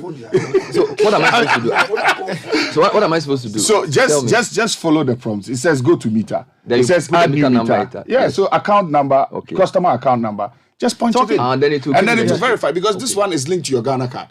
Because we want to make sure that your debt can follow you. One of the issues that has been coming up is I lived here. When I left, this person was every there. meter must be attached to a Ghana card. Yeah, and it's already linked to your phone number. So that's your phone number. That's how we verify it. So talking about the apps, and I go back to my earlier question. Is the app linked to certain types of meters? Exactly, smart meters for now. So your meter that has a card is not a smart meter. So we are coming up with an SDK and an API that would allow for you to just touch the card to the back of your phone and follow the prompts through the app and purchase, so that in the middle of the night when you run out of power, you don't have to step out of the house to do all of those things. I asked that because there was a question that came to Mimi from Pokwasi, for example, says, please ask the ECGMD when the prepaid meters fixed on poles will be replaced. I am tired of stepping out to load credit. Yeah, so she should give me a few more weeks. We want to get this thing done hopefully by the end of next month. Talk about meters. There's something I've been wanting to ask. Why is it that when you look around, there are different meters? And the last check I did, I got some, there were about 20 plus different types of meters in the system. Why is it so? And are there plans to standardize so that this question comes every week? All meters everywhere are the same? So yes, there are plans for advance to standardize it. Thanks to the Millennium Challenge account and MEDA, they set up the meter management system, which has advice for a new type of meter and what the specifications of the meter, so that they can all speak to one specific dashboard. And then also, if you tamper with the meter, we would know exactly where it is and what is happening to it. So yes, that has been standardized. We're not going to deviate from that. Wonderful. Let's not forget that the company has gone through so many phases. Okay. And at every point in time, everybody wants to make the right decision for the company's growth. So because of time, I'm moving very fast. Bernard, ECG sends someone to read the meter every month. So if the meter is not working, why shouldn't it be the ECG meter reader who should report the fault? So you see, again, I for me, if you say that it will not be fair, the mere fact that would mean that because of that you've not paid your monthly bill. If the bill has not been read, if the meter has not been read, pay what you paid last month, because it's in your interest to make sure that the bill is always low. So you pay. You just pay on account, because the moment it's read, it will catch up with you. Fair enough. If you've not saved, what then happens? But how will somebody go and pay, for example, because if I'm going to pay, assuming I live in a situation where, say, the meter has not been read. Let's say last month I paid 50 cedis. I don't know what I've consumed. So when I get to the vending point or the payment point, what will be the basis? Just give them the same old. Yeah, just give them the same old. Just make sure you pay and get the receipt. Yeah, just take the same old bill. Yeah, and just tell them I'm paying on account the same amount to the same. Just keep doing that. A few more. So this is Clark. I have time for you. Yes, so don't worry. We have another interview. So GRA is also coming in to answer questions on tax, which I also. But I'll read a few. I have to run away before they come because I owe them. But can't you put off their light? You. But hold on. In a glass house. No, can't you do? And not just a funny question, like a barter arrangement. So you owe tax. Yeah. But you also you power all GRA equipment. So, but have they paid though? The GRA we don't have a problem. Paid, okay. Because like they haven't paid, then you can convert some of your. That's a conversation. Yeah. Because if they say they are coming to collect their you tax, also tell them that you haven't paid. Anyway, somebody. Okay, yeah. I have another message here. Yes, another question. This one is very area specific. The gentleman is saying that he's noticed that customer service around Medina and Panta is really bad. He claims the people at the call center or the customer service areas aren't too nice to consumers. They never show up to resolve issues and all. So he's bringing another one. And then the second question was about, he's asking if it is true that some homes are using commercial meters, especially hostels. I read the question as I see it. Meaning that they are using not residential meters but commercial meters. Yes. And what is the consequence of that? It doesn't say. Yes. Is it possible for a residential facility to have a commercial meter? Yes. And will that be deliberate or an accident? It will not be. It will be. So it's two things. Some point is deliberate. Some point is an accident. Okay. It becomes an accident when it's just purely an internal mistake. That's an accident. But then when you're running a business in your home, do you expect us to give you a residential meter? Because people are hiding behind it being a resident. You are running a commercial, a hostel. Yes. Yes. Isn't that a commercial business? It's hostel residence. So like if I was manufacturing like brother, he's making money. No. Commercial, yes, commercial. So commercial. He's renting and making money. So it's a commercial entity. It's not. No, but it's commercial residence. But commercial residence is a business. No, but I thought. Okay, I get you. So residential is home where I live. Purely home where you live. Someone please explain this. So I have a hostel of 12 rooms. Yeah. And people live there in their house. Yeah. Like they are students. Yeah. And each hostel facility has a meter. Yeah. Is that not residential meter? No. You are running a business. So it should be commercial meter for everybody. Yeah. You are running a business. Okay. And don't forget, the hostels are for a period. If you're a tenant, you're a residential meter. I get you. Yeah, this is a tenancy. This is a home. Different. So if you go and rent for a hostel is resident, it's commercial. It's a commercial business. What about Airbnb then? That also becomes. That technically is supposed to be a business. So it's supposed to have a commercial meter because it's not all year round. Because the tax implications are different. Exactly. But you see, all of this, there's a lot of dishonesty going on in the system. Look, the morality fight that we have now and the level of responsibility that we need to enforce is going to take some time. But it has to start now. Children are living in their homes seeing that illegal connection is what's happening. You grow up thinking that is a norm. These are things that we need to nip in the bud as quickly as possible. Because all of these are leading to massive revenue losses that are not they are not commensurate to the power that we buy. But yet everybody is so quick to point the hand to where there are shortfalls. You'd find that one guy who has the direct connection has about 4 air conditions that never go off, but he's the first person to shout, "Oh, ECG," when the light goes off. You understand? Yeah. I have a question from somebody close to me. Bernard, please ask your guests why they do not bill you online since they have all our data and we have to go and rather queue for hours to pay bills. Oh, tell him to go onto the app. Just tell so him. Postpaid customers, all postpaid customers whose data has been cleaned. He's talking about this is a postpaid person. Yes? Yeah, you should go onto the app. Go onto the app. But what if you don't have the app? Oh, the star 226 hash. They should use that. Yeah, use star 226 hash. Just explain. So even if you are not on the app and you just want to use a normal phone, star 226 hash. Then when they ask you the question, so what I'll say is that take your meter receipt. Yeah. Then all the details that you need to answer the questions that will be asked will be on it. Yes. So when they do the star 226 hash, they'll ask you to put in your meter number You put it there. A lot of people don't even know their. In fact, I don't remember my customer number in my head now because usually the meter number that is asked. Yeah. So you need to then take your customer number as well, and then your phone number, Yeah. and then they will ask you to update with your Ghana card, which I'm even yet to do.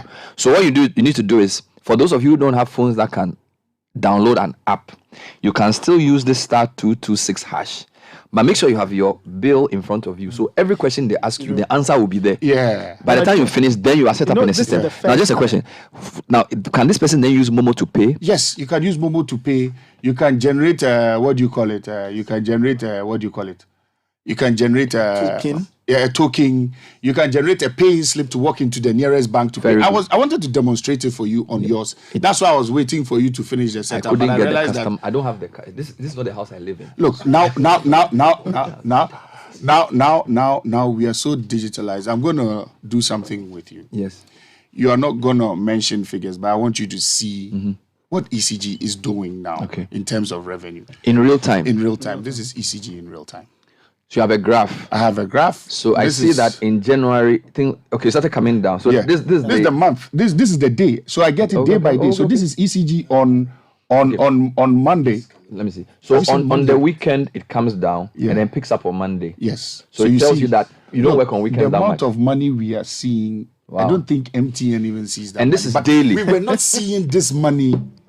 The company was not seeing this money. Wow. The company used to see about a third. Let me ask you, is it that, and I'm not trying to set you up against anybody, is it that there was no way of doing this prior to your coming? Because it seems fairly standard that if you are running a business, because for us here, every day they ask how much has come, how many people have paid, what are we doing? So that's the standard question we get asked every day. So is it that there was no way of doing this? The technology was not there, or that there was no willingness to do it? What was the problem? Technology was there. I think everything, it takes time. It takes time and it takes will, and it gets to a certain point in time. This is what you want to do, or this is where you want to start from, or you become a dinosaur. So if you don't want to become a dinosaur and you want to move on and also meet your expected goals and all of that, you go ahead. Because look, if anybody had told me, Bernard, that in my lifetime I will see such a figure as recorded revenue for a day. Wow. No. Let's be fair. Let's be fair. And this is a government agency that has been getting out of bad news. That is true. People, look, even as you've come on, people are saying, oh, there's a lot of inefficiency and you are passing it on to us. So are you saying that when this exercise is done and when you rationalize and finish, this whole conversation about, ECG is inefficient, commercial losses is going to go? Bernard, when you do this, when you talk about commercial losses, there's a so I can say for a fact confidently that now ECG is cashless. We are cashless now, but in May we shall formally go to proper cashless where you don't have to pay cash. But right now the revenue in our offices that is cash is assured by a bank. Because they've watched our trend now because there's data. So by 9 a.m., what we are expecting for at the close of the day is given to us. So we can concentrate on running the company. And then later, if we do more than that, because clearly from what we are seeing, we are doing more than that. Your minister is happy with you because I think yesterday he joined you to go around. I ask this question all the time because I know that in Ghana, there's sabotage from within and from other places. So your minister going with you suggests that he's very happy with you. Are your staff happy? I believe so. You sure? I believe 1,000%. Look, the level of professionalism ECG staff has shown during this exercise is tremendous because there's this sense of responsibility. There's this sense of work and happiness that if they were even misbehaving, you and I would have heard by now. But there's so much excitement out there. There's this brotherliness, friendship that is growing in the company that I intend to build. You understand? So this is something that is not a one-time thing. We are looking at sustaining it for the last week of every month. Where because we've grown up in a culture where the headmaster has to crack the whip. So as soon as he cracks, everybody falls in line. Clearly, everybody is sitting down. If you don't come and ask, we won't give you. We've done it so well that even the foreigners who have come here are learning from us. You go to the likes of Norway, India, and co. Meters are read twice a year for reconciliation purposes. You pay on account. But they've also come here. The Ghanaian is not paying. So what do? They also don't pay. The same thing. You walk into some of the companies, immediately they give you your check. Or they go and pay. Which means they know they owe. Exactly. He's using the money for his operations. So until you show up, So if that's the case, then what? Every month we have to show up and demand what's fairly ours. But I'm asking why the app never shows usage or consumption. That part of the app never works. This is from Andy. It's true. And it's being worked on. The servers are being requisitioned so that we close this gap as quickly as possible. Okay. We just need some more time. But all of these things cost money. Okay. Money that is out there that we have to go and collect. So that's why we stopped the process for some time. We've put everybody out. Let's go do it. Close the gap as quickly as possible, and then come back, and then go back to what we were doing, so that we can move as quickly as possible. Somebody sent me a question to find out that concerning the defaulters or those who are owing. Well, for example, the person makes a reference to the offending officers at the Super Police barracks. Yes, somebody wants and to they are know. wondering whether Because they'll some get of the prosecuted high-profile people that you caught. Is ECG just looking for money? Are you going to go to court? We are going to court. We are going to prosecute. We are going to court. We are going to prosecute, and in the prosecution. So the police has been written to. No. The police has written to us for a meeting to discuss these things. Okay. So you are not joking. So because I wonder who arrested the police guy who did it. No, you see, the police conversation is quite tricky. Yeah. And let's be fair. It's about how history. Ghana Armed Forces has it all straightened out to the extent that they are meted at the bulk meter. So whatever happens in the army base has nothing to do with us. We read it there, whatever. So there's no. So there's an arrangement that. So there's no involve... conversation of even illegal connection inside the army barracks because this is our bill. That's what we pay. Yes. Whatever we do with the power in there is none of your business. I get you. Then they realize that people are running businesses in their market center. They say, ECG, come and come and give them prepaid meters. So they are not part of us. They are not part of us. And then afterwards, your system should do the calculation and then bring it to us. Set. Good. We didn't pay such a close attention to the police. And because everywhere you go, there's a police station. And how they are so their distribution is not the same. Yes. So it's much more something that we didn't look at. And it has led to this. So it's a 50-50 conversation that... So you are going to need the police to solve it? Yeah, we are going to have a good conversation. I'll read two more questions, and there's a nice summary that somebody has given to what you're doing, which I think is brilliant. Bernard, I have paid for prepaid meter since February, and I still don't have it. The Pram Pram office says they don't have the meter. This is from Charles, and there's quite a number of questions like this. Bernard, tell Mr. Mahama he's doing public service and young people proud. He's doing a fantastic job at ECG. I hope he gets the support he needs. This is from Albert. Ben, a question for ECG. What is ECG doing about the electricity issue in Amanfro area? There's a faulty investment feeder, and the Amanfro area has way too many unscheduled light offs. Atu from Amanfro area on the. That's an overload. That means that there's an overload because we will take a close. I'll find out and take a look at it. Because sometimes in our minds, the transformer we've given to you, people have found a way of loading other people onto the transformer. So whenever there's a high load, it trips. So that brings those cuts. So we'll just take a close look at it. I'll end with this one that I got from Yao. He says the lesson of this ECG move is that it's not always about sophisticated strategies. Sometimes it's just about management, rolling up their sleeves, walking the ground, and confronting the issue. I think that everybody will agree with that. I think what you owe the public is when you are done with the exercise to come and share the successes and the lessons, because there's no way we're going to do this. And you need to also admit that this would not have been possible without media support. Oh, because massive. The level of coverage, and in Ghana, the name and shame thing helps. So you notice that almost every week there's some story about some institution that has not been paying. I just want to also commend them. A few weekends ago, a video circulated of a certain recreational facility in Ebri and what they discovered. And it was nice seeing that. And I just hope the ECG will interface a bit more with the public. For example, I was going to say that this star 226 hash thing, I'm hearing about it for the first time here. And I'm sure lots of people will also say that they also heard about it on this show. So and then two more suggestions for you. That your call center needs a toll-free number, so that for those who may not be able to call all the time with credit, so you can have a toll-free option. And then also, they say your call center... franchise what? Franchise of debt has been practiced in ECG, and Don Cockrum was part of that. So I'm not reinventing the wheel when it comes to that debt collection thing that has been... So it's not like a new thing? It's not a new thing. Okay. The question was about why is it that when they call the contact center, they receive complaints or inquiries, but they don't call back to update? Is that a realistic expectation? We'll look into that. We'll look into that. Yeah. All right. Nathan, we need to go and set up the apps for our mothers and our aunties who otherwise they have to use the start. I was even going to show you how I could generate a bill for you from my phone. Yeah. That's why I wanted you to complete the exercise, because now ECG staff don't take cash. Okay. We do it to the point where you just pay by Momo, or you get a pay-in slip and you go pay and it reflects. Okay. It's interesting. There's a very big PURC conversation today that I'll be moderating, and I'm sure the ECG question will come up. So then you can speak for us. Because we've just after this exercise, I don't work for you. I don't work for you yet. Or we can give you an appointment letter for the next 24 hours, and then. Godfrey says people are leaving media to go and do ECG, but I can't take this man's job because he's a big man. No, but thank you so much. I think it's been a very interesting time. And listeners, I'm going to get Mr. William Boateng to commit to this, that we'll forward all the customer service messages to him with the phone numbers. And he is going to make sure that his people internally respond to them, right? I think you need to do this. So, Godfrey, all these questions that are coming have to do with, I did this, I didn't do that. At least have it in your database. You are head of customer service, or you're head of something. Communications. Something.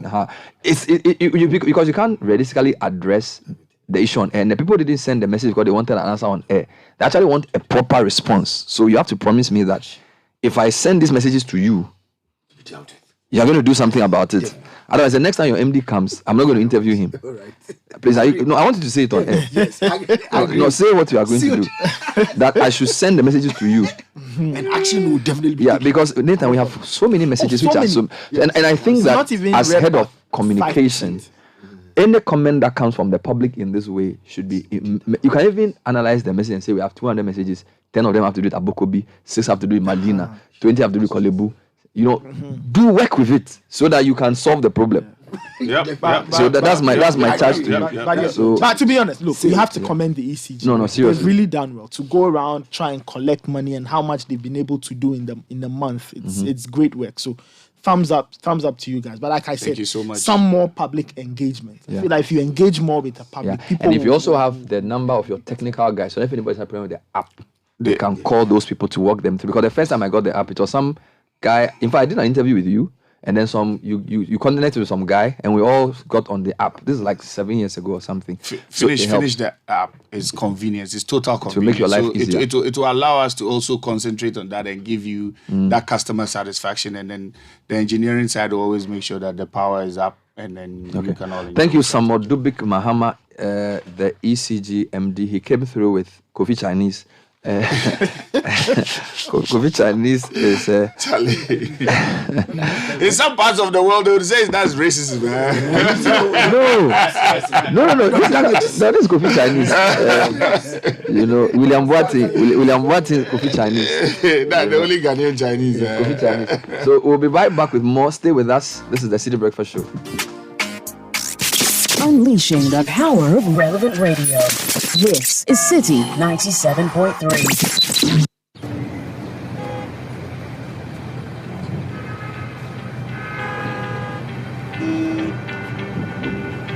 Like everyone else, people living with sickle cell disease get dressed and go to work. While some of us are delayed by traffic and chores, excruciating pain from sickle cell disease can also cause delays and lead to the hospital.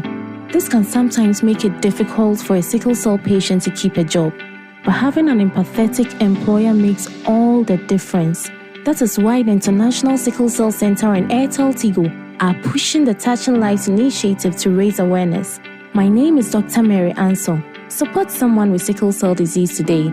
To learn more, visit www.iacc.international.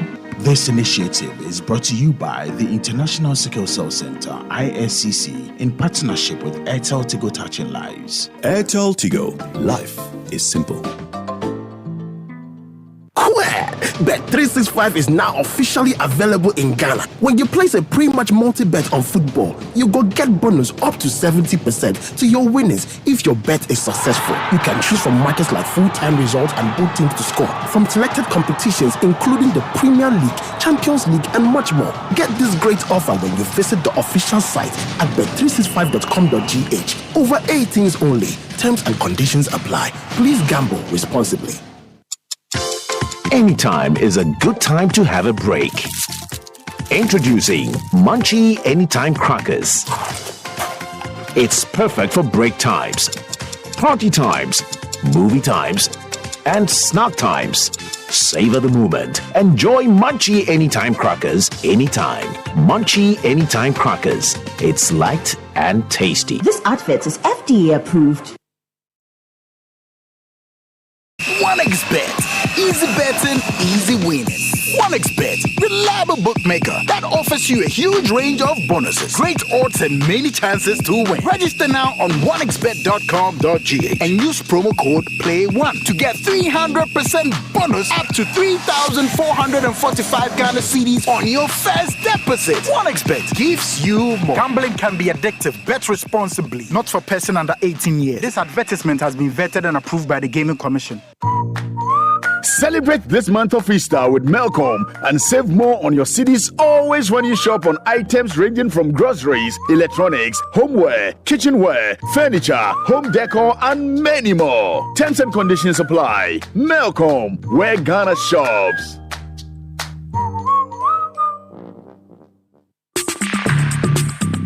Join the conversation on the Citi Breakfast Show on Facebook at facebook.com/Citi97.3, Twitter at twitter.com/Citi973, and Instagram at instagram.com/Citi973 with the hashtag CitiCBS.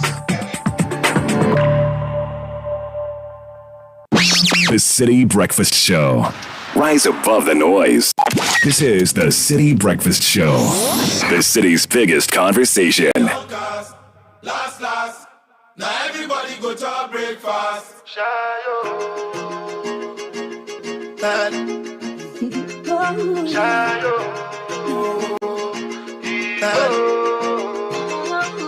Choco bow for the result, nothing to discuss, cause I did win by default and without any doubt. I'm a me happy adult, I no go feed the girl, I no go feed the girl is out. I'm a mind that's you the talk, I put my life into my job and I know I'm in trouble. She manipulate my love, I know holy and I know that get both like the Baba Frayo, my ayo, don't cry yo. I need to go and shadow. I need to go and shadow. I need to go and shadow. I need to go and shadow. I need to go and shadow. I need to go and shadow. I need to go and shadow. I did Patagot run and kill Soboma. I did try to buy moto, one Toyota Corolla. My feelings been they swing like Django Lover. Feelings been they swing like Django Lover. Now you crash your Ferrari for Lucky Bona. Now some more to remain could have been all over. My feelings today swing like Django Lover. Feelings today swing like Timbani at you. I'm a white dog in Fenisu. Why you say I did nothing for you when if I do anything you want me to do? Timbani at you. I'm a white dog in Fenisu. Why you say I did nothing for you when if I do anything you want me to do? Maybe another time, maybe another life. You will be my wife and we'll get it right. Young cast, last. Now everybody go to breakfast. Have to say bye-bye, yo. Bye-bye, yo. To the love of my life. My eye, yo. Don't cry, yo. I need to go and shadow. I need to go and shadow. I need to go and shadow. I need to go and shadow. Time check is 13 minutes to 10. So this is actually one of the songs. This is a Bernard Boy song, Yes, right? this is Bernard Boy's Last. And Okay. it sampled the Tony Braxton song. He wasn't man enough for Very me. good. You know that song. That's the beat. So That's the part that Chopsticks used for this. So has he paid? Oh yes, they cleared the sample. I watched an interview of Chopsticks where he said it was a very complicated process, but eventually they got that over the line. That's why Tony Braxton is taking 60% of all revenue. No, Bernard Boy is strong. He's a superstar. Yeah, he's a strong guy. All right. In the meantime, tell us about Standard Water. Yeah, Standard Water says over 25. They've been doing this for over 25 years. They've been refreshing everybody with good quality water. They are available in 11 regions, and they are expanding what they have: sachet water, bottled water, dispenser mounted jar water, customized water for your parties and other special occasions. Call them on 0202 055 703 or 0547 334 385, and this ad is FDA approved. Why you say I did nothing for you when if I do anything you want me to do? Somebody get you at you. I'm a white dog in Venice. Why you say I did nothing for you when if I do anything you want me to do? Maybe another time, maybe another life. You will be my wife and we'll get it right. Young cast, last. Now everybody go chop breakfast. Have to say bye bye yo. Bye yo, to the love of my life, my ayo. Don't cry yo, I need to go and shadow. I need to go and shadow. I need to go and shadow. I need to go and shadow. I need to go and shadow. I need to go and shadow. I need to go and shadow. It's cause I did win by default and without any doubt. I'm a me happy adult. I no go feed the girl. I no go feed the girl. It's out though. I'm a mind that's really dark. I put my life into my job and I know I'm in trouble. She manipulate my love. I know holy and I know that get both. Like the Baba Frayo, my ayo. Don't cry yo. I need to go and shadow. I need to go and shadow. I need to go and shadow. In the meantime, this one is coming from Chief Wale. It says, good morning, Citi FM. Please wish our head of creative, Reinhard Valentino Kwabna Cheba, for a happy birthday from all of us at Primus Advertising. We wish him many happy returns of today. May God continue to bless him with good health and sound mind in Jesus' name. Amen. And he's a big man.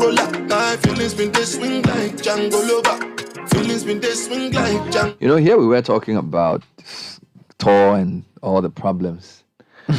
And Sky, so far, I think ECG is showing serious problems. Yeah, and I'm really encouraged by what I'm seeing.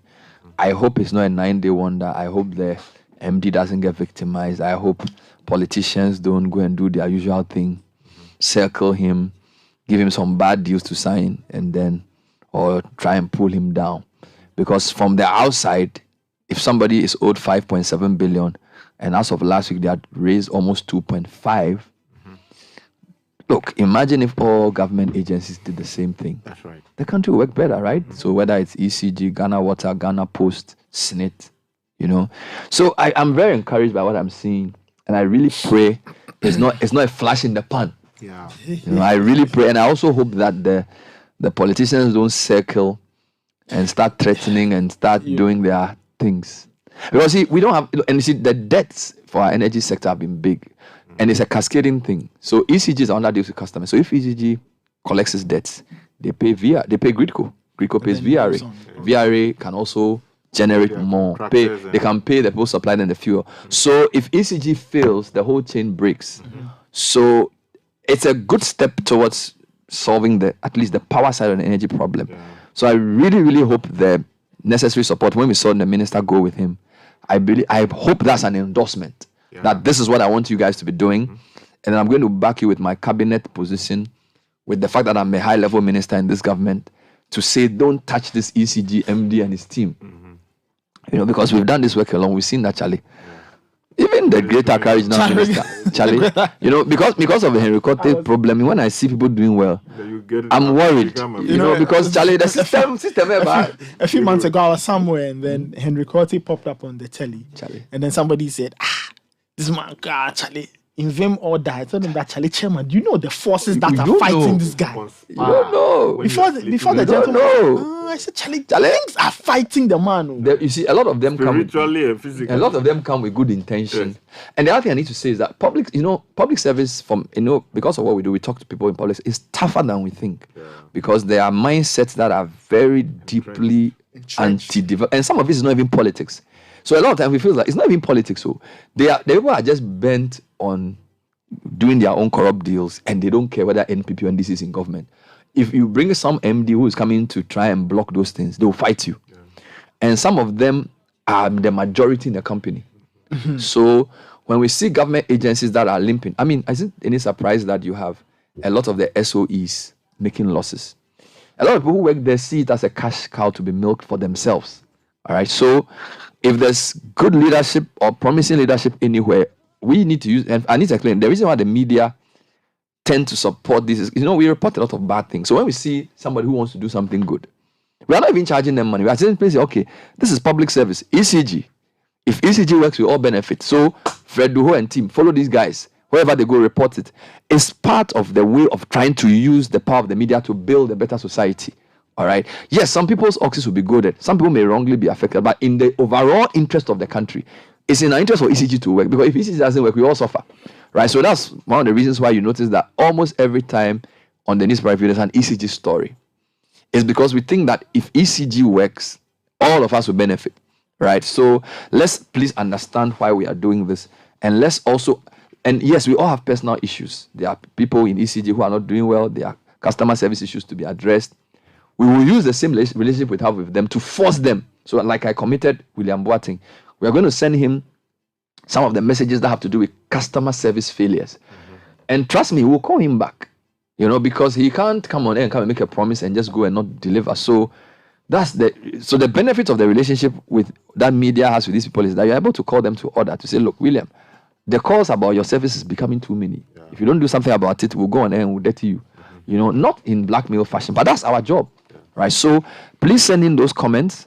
The ones that have to do with specific customer service failures, or if there are corrupt ECG officials trying to exploit you, or somebody's trying to sell you a fake meter, report them. All right? Let's use the media in a way that will help the institution to do better. Okay? Because I don't want to spend all my life complaining about the same problem on air that never gets solved. All right?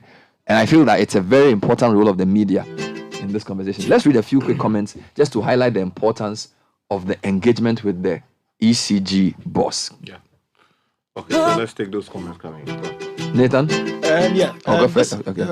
This one says, I live in a compound where one of the prepaid meters installed by the ECG is or has been working for the last 2 years plus without credit. ECG officials come and go all the time without disconnecting it. Sometimes they talk or they speak with the landlady and they go. Yeah. The funny thing is that that's the meter the landlady uses. Yeah. All right. I'd like to know why every single client that uses ECG pays a service charge. Yeah. The MD would claim that the services are free. But I tell you if you don't pay, they won't come to your aid. And you will be without electricity in perpetuity. Well, Ahmed, you know what? Service charge, for me, I know what you're saying in terms of look, ECG is not free. We have to pay for it.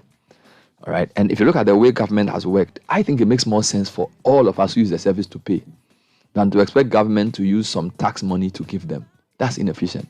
I think it's a better system for ECG to have a system where majority of the people who use the power pay something for it. Whether it's a service charge. That's how to make it financially viable. And you see, he's trying to talk about revenue assurance. That is not just the fact that they've given 10,000 kilowatts of power, but that 10,000 is generating 10 million, and that 10 million is going to the right place.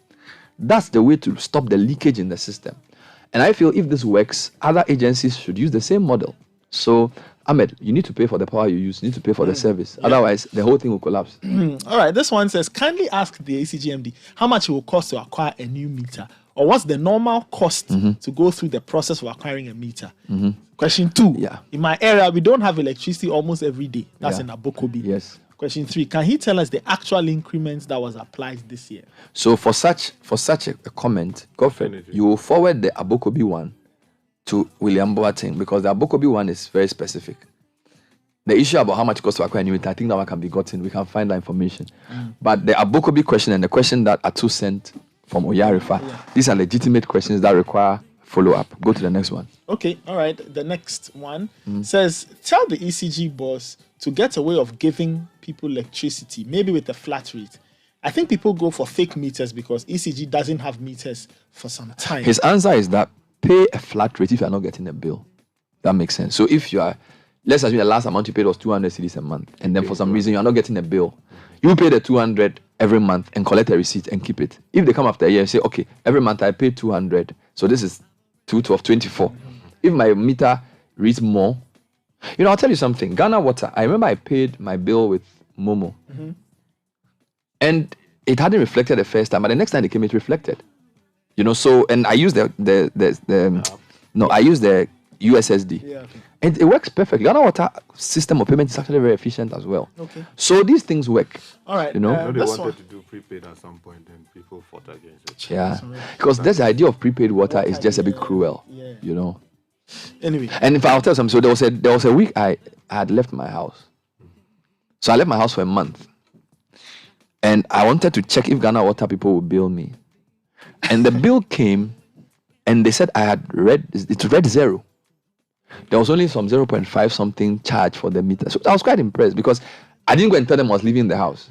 So, and then when the meter, you hadn't used any water. It was reflected. I was like, wow, these guys, the thing is working. Okay. So, Charlie, right, if you push the people, they'll do the right thing. Yeah. If you push them. A few more. This one says, tell the ECG boss to come to Teshin. In fact, from Lekma to Manet.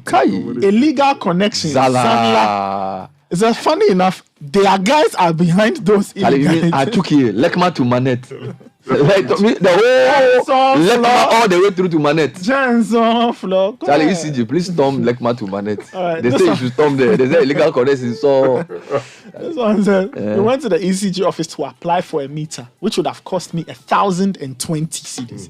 I was told it would take me 6 months, but there's a contractor who can get me one at 2,000 anytime I'm ready to pay. So you see what I'm saying? Like you see with this message here.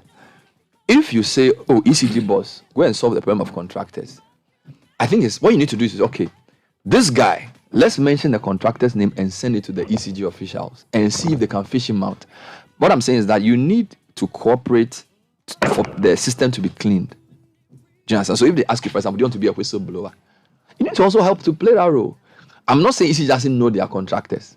But if you put the guy's name out and say Kofi Mensah, he asked me to pay 2,000. If ECG doesn't deal with the guy, then they're also complicit. Yeah. Do you get my point? So ECG should be prepared, and I think William Boateng has to make that commitment as well, that when we blow the whistle of these people who are supposedly middlemen corrupting the system, they should fish them out. Otherwise, you shouldn't come and be blaming us for buying fake meters because they are own people who are selling it. All right. Last question. Robert in Dansoman is asking, I have a meter which is not in my name. Is it possible to re-register it in my name? So ECG doesn't pay me to do PR for them. So what I'll do is that we'll send this to William Boateng and he'll come back and address them. Well, GRA didn't come for the interview. We'll reschedule the interview with GRA and answer some of the questions around Tax Governance Month. But it's 10 o'clock. Thank you, Richard. Thank you, Nathan. Thank you, Godfred. Charlie. This 3-piece suit. But he's not coming to